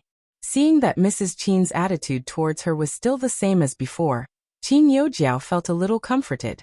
She smiled sweetly and said obediently, Okay, I'll listen to Mom. The form teacher was speechless. He finally understood that the internal members of the Qin family were really taking sides. Mrs. Qin treated Qin Yojiao as her favorite, while these two older brothers treated Bei Yunj as a treasure. The wealthy families were really messy. The form teacher took a deep breath and could only pat Bei Yunj's shoulder and say gently, Study hard. I know you're a good child. If you need any help, I'll help you. Thank you, teacher. Bei Yunj smiled. After Mrs. Qin and Qin Yojiao left. When are you leaving? Bei Yunj's tone was calm and there were no fluctuations. Qin Lang became nervous and could not help saying, Gur, don't take the matter of the forum to heart. I'll settle it. Fortunately, he had been paying attention to Hengda's matters. Otherwise, he did not know what kind of grievances his gu had suffered. Bei Yunj looked up at them. After a while she said, Actually, I didn't just want to sever ties with her today. Qin Lang and Qin Yu froze. Gur. Qin Lang's voice was hoarse and his eyes darkened. Do you really not want third brother anymore? Bei Yunj was about to say what she had wanted to say for a long time when her heart suddenly hurt. Her beautiful face suddenly paled, and a thin layer of sweat appeared on her forehead. In a hurry, Bei Yunj placed a hand on the table with difficulty and adjusted her breathing. Guh, what's wrong with you? Sensing Bei Yunj's strange behavior, Qinyu hurriedly supported her. After Bei Yunj gradually came back to her senses, her eyes also became clear. During this time, she had been repeating the dream of the original owner. She could even clearly sense the emotions of the original owner. She dreamed that the Qin family had gone bankrupt after offending someone. Big brother's leg was broken, second brother's face was disfigured, and third brother's hand was damaged, so he could no longer compete. As for the original owner, in order to save Mrs. Qin, she had saved up a huge amount of medical fees and worked 3 jobs alone. Even Qin Lang and Qin Yu had gone to work as temporary workers. These days were hard and tiring, but to the original owner, it was the warmest time of her life. Every night, when the original owner came back, she would get snacks that her brothers bought on the way. Her brothers would secretly watch her work and slip some change into her pocket. He was afraid that she would work too hard. At the same time, he felt guilty for not giving his sister the best life when their living conditions were the best. However, even so, the original owner was very satisfied. However, things did not go according to plan. As time passed, the original owner realized that she had also contracted a chronic illness.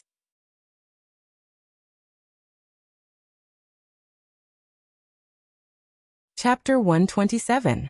The people at the training base had asked Qin Lang to come back many times, but they wanted Qin Lang to be the coach of his former rival. Qin Lang, who had lost his ability to compete, had long become a laughingstock. At the training base, all he received was coldness and humiliation. However, for the sake of the original owner's hospitalization fees, Qin Lang still returned to the base secretly. However, 3 days after Qin Lang returned to the base, the original owner found the injuries on Qin Lang's body. After finding out that Qin Lang had returned to the club and had been beaten up, the original owner decisively cut ties with her 3 older brothers. In order to make her 3 older brothers give up, the original owner also said cold words. "I don't want to be siblings with you guys in my next life." These words made the 3 older brothers feel that the original owner was blaming them. At the same time, these words became a hurdle in Qin Lang's heart that he could not get over. However, it was because the original owner knew that her illness could only be delayed with medicine and could not be cured. Therefore, she was unwilling to become their burden. Bei Yunj took a deep breath and glanced at Qin Yu and Qin Lang. She did not have a good impression of these 2 people. However, they were the people that the original owner was willing to give up her life to protect. "I'm going to class." With that said, Bei Yunj turned and left. In the long corridor, Bei Yunj sorted out her emotions and touched her heart. She could not tell if the original owner's emotions were still in her body. Forget it. She would just meet less in the future. Bei Yunj narrowed her eyes and returned to class. "How was it? I heard that you and Mrs. Qin quarreled?" Lu Yuanci asked. "Not really." Hearing this, before Lu Yuanci could heave a sigh of relief, he heard her continue, "We just cut ties." Lu Yuanci was speechless. What's going on? Lu Yuanci's eyelids twitched. Bei Yunj had finally returned to the Qin family. What would happen in the future if they cut ties? "We don't like each other." Bei Yunj glanced at him and did not say anything more. However, Lu Yuanci could feel that her gaze was clearly saying, "Why are you so troublesome?" Lu Yuanci shut up. Bei Yunj turned her head and looked at Chu Zhixing. "Xiao Chu, have you applied the ointment?" "No, not yet." Chu Zhixing saw Bei Yunj suddenly turn her head and pick up the cotton swab and medicine. He couldn't help but be stunned. "Come closer, I'll apply the medicine for you." As soon as Bei Yunj finished speaking, the thing in her hand was suddenly snatched away. Lu Yuanci opened the medicine bag expressionlessly. Men and women should not touch each other. After that, Lu Yuanci looked at Chu Zhixing and said, "Come here, I'll apply some medicine for you." Oh. Chu Zhixing felt a chill run down his spine. But seeing Lu Yuanci's good intentions, he could only endure the physical disgust and slowly sit in front of Lu Yuanci. Subsequently, no one knew who was the first to notice this scene in the class. Following that, everyone fell silent. They all watched as their brother Lu gently and considerately applied medicine to Chu Zhixing. Everyone had complicated expressions on their faces. Did they misunderstand? Brother Lu didn't care about Bei Yunj, but Chu Zhixing? After getting a certain answer, many boys had goosebumps. However, Bei Yunj, who was the closest, was interested. Lu Yuanxi, don't you feel that our Xiao Chu is quite good-looking? If he loses weight, he'll probably look better than you. Impossible. Lu Yuanxi smiled at Bei Yunj. No one can be more handsome than me. P.S. They're still fighting. Be good and remember to vote. Advance to the second round, 5 updates a day. Advance to the third round, 6 updates a day.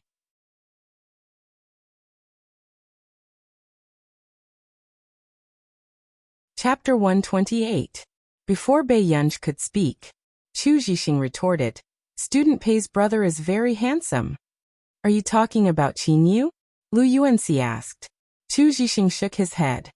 He doesn't look like Pei Yunj, but he's really the most handsome person I've ever seen. Lu Yuanxi did not speak. He applied the medicine harder, making Chu Zhixing howl unconsciously.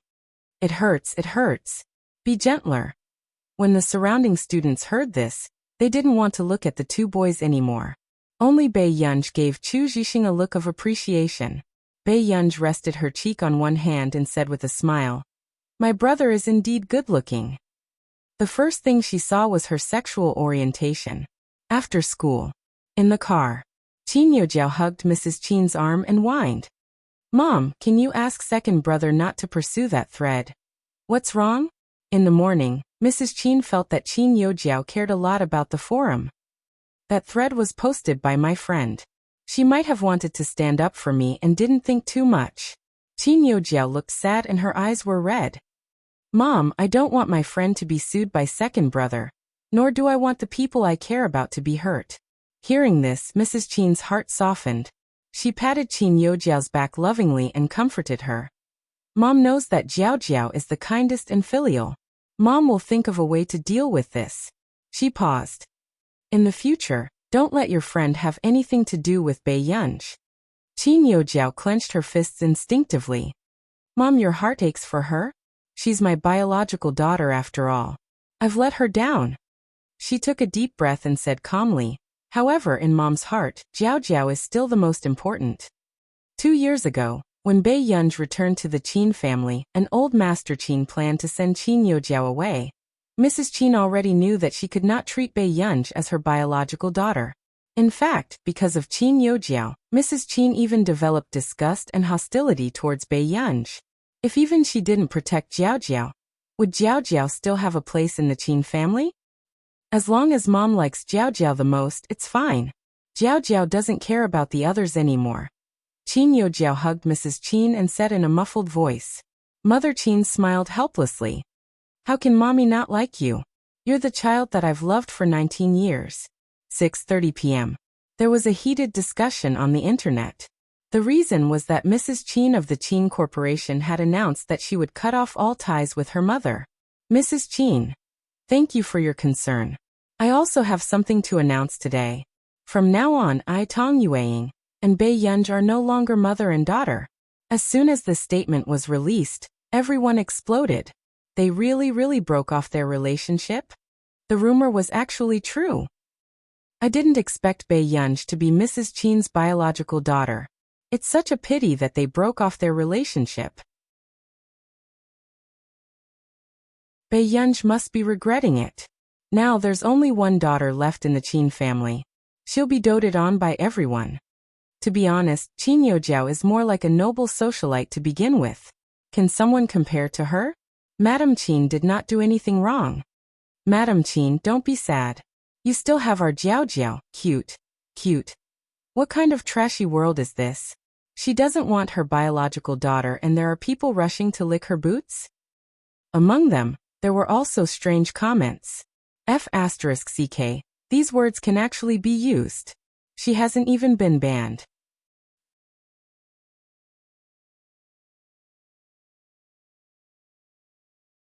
Chapter 129. Boohoo, I can really use it now. I want to attack crazily. Bei Yunj. It seems like the previous incident wasn't the Qin family's doing. Then Bei Yunj is really the chosen one. Why was Bei Yunj cut off all ties with her? Let me speculate. Did Bei Yunj do something shameful? The Jiao fan upstairs, why don't you speculate about your Jiao? Bei Yunj and Qin Youjiao are both from the same school. Why does everyone think that Bei Yunj is an illegitimate daughter? Take my Jiao away. Please don't slander my Jiao. Smile. Gradually, the comments section started to scold each other. But within a few minutes, what no one expected was that there would be such a shocking reversal in this rich family drama. The first to be stunned were Qin Yu's fans. They actually saw Qin Yu, who had not updated for half a year, repost Mrs. Qin's post. Qin Yu, please pay more attention to my new work. After all, I'm going to raise my sister in the future. Picture. / Mrs. Qin. The picture was of the teddy bear that Qin Yu had given Bei Yunj. Then a few seconds after this post was posted, hundreds and thousands of comments flooded the comment section. Ah, hubby, are you having a conflict with your mother-in-law? Hubby is the only sister he recognizes. I understand now. Sister Guer, hurry up and take a look at sister-in-law. I'm so jealous.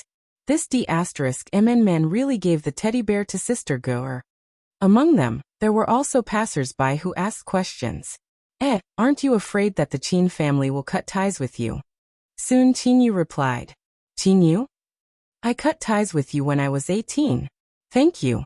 Seeing this reply, Qin Yu's fans exploded. Ah, he's indeed the man I like. He gave up billions of assets to become a popular best actor. Hubby, don't be afraid. I'll take care of you and sister. In less than 10 minutes, Qin Yu's reposts exceeded 10,000. Qin Youjiao's fans, who had originally intended to smear Bei Yunj's reputation, had just painstakingly posted a few hundred comments. In an instant, Bei Yunj's second sister-in-law's fans flooded the post with tens of thousands of comments, and the negative comments disappeared without a trace. This scene was extremely shocking. Qin Youjiao's fans were so angry that they almost scolded her. Next, not long after, the esport scene also started to blow up. Crush Qinlang. Do I need you to feed me? Stop dreaming. Grin. Picture. Qin Yu / Qin Yu. Qinlang's attached picture was still a chat record. Judging from the profile picture, this was the same person who had blocked Qinlang. However, Qinlang had changed the nickname from Guer to Rose. In this screenshot, everyone could feel that Qinlang was blatantly showing off. He had just been blacklisted. What was there to show off? Didn't you see that she didn't even reply to your messages? A few seconds later, before everyone could watch the show, they saw Qin Yu fighting at the front line. Qin Yu, brother, there's no need for that. Picture. Everyone clicked on the picture and found that it was also a screenshot of a chat with the nickname, Gur. In the chat record, Qin Yu had also sent several messages in a row. However, compared to the lowly Qinlang, Qin Yu's treatment was obviously better.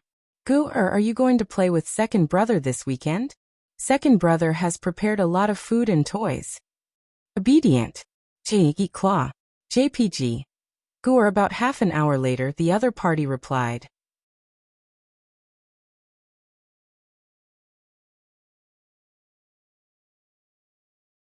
Chapter 130.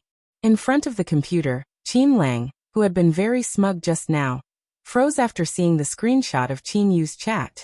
Qin Yu, this B** starred, at this moment. After watching the scene of the Qin brothers fighting for favor, the fans and passers-by exploded. Ha ha ha ha ha, I'm sorry. I laughed too loudly. To think that Crush would have such a day. Brother Lang, don't be silent. Men have to be strong. Quick, check if your sister replied to your message. A full stop is good too. Ah. What should I do? I'm fighting with my life on the wall. Who should I help? Bei Yunj. What kind of life is this? She calls him brother and he's really willing to give her his life. Damn, I'm jealous. Jiao Jiao fans, come out. Didn't you say that your Jiao Jiao is the heart of your brothers? I don't think so. This scene indeed made Qin Youjiao's fans stomp their feet in anger. However, no one continued to speak. They all fell silent. After that, After the spectators in the Eastport scene finished laughing, they suddenly realized something. Wait, Rose. Isn't Crush's personal introduction a rose? F***ck, F***ck, F***ck, it's true. All of Brother Lang's personal introductions have been changed to a rose. So the real meaning is that he loves Rose. Ah, he's indeed a man in our Eastport scene. He's full of flirtatious words. I'm tempted. In the Qin residence. When Mrs. Qin saw the commotion caused by Qin Lang and Qin Yu online, she was so angry that she slammed her laptop shut. She stood up suddenly, her expression livid. What are Qin Yu and the rest trying to do? Do they have to go against me? Mr. Qin, who had just rushed back, did not look too good when he saw Mrs. Qin like this. Why did you cut ties with Gu, or without saying anything? Mrs. Qin looked up agitatedly. Do I have to acknowledge her just because I gave birth to her? Hearing this, Mr. Qin pressed between his eyebrows tiredly. Inger, no matter what Gu did wrong, she's our child. You can favor Jiao Jiao, but I can't be impartial between Jiao Jiao and Gu. But don't you think that you're too extreme? Gu has been in the orphanage for 17 years. Actually, we should compensate her. Actually, Father Qin knew very well that they owed their biological daughter. However, as long as he saw Qin Youjiao's dim and hurt gaze, he could not make it up to Bai Yunj. Between his two daughters, he had to be fair. I've already done it, and I won't regret it. If you really care about your biological daughter, you should contact her. Mother Qin said expressionlessly. Mr. Qin glanced at Mrs. Qin, took off his jacket and said, I'll call Gu. You. Mrs. Qin's eyes widened. Then Father Qin said calmly, if Dad finds out, he might cut ties with you and me. Mrs. Qin fell silent when she heard this. If old Master Qin found out, he might even ask her to divorce Mr. Qin. Inger, think about it carefully. Does Gu really make you hate her so much? I don't hate her. Mrs. Qin frowned. Mr. Qin was silent for a while before he walked out with his phone. Outside the door, Mr. Qin made 3 or 4 calls before Bai Yunj picked up. What's the matter? The girl's voice was still cold. Mr. Qin suddenly remembered that time when Bai Yunj watched Mrs. Qin and Qin Youjiao play a duet. For some reason, he could not make a sound. You're tuning in to the Li Mei's Sword of Destiny YouTube channel. We're so grateful for your support, and don't forget to subscribe to join us on this incredible journey through captivating stories. Your generosity through donations truly makes a world of difference, as it's the primary source of revenue that allows me to expand and enhance this channel for you. Thank you from the bottom of my heart for being a part of this adventure.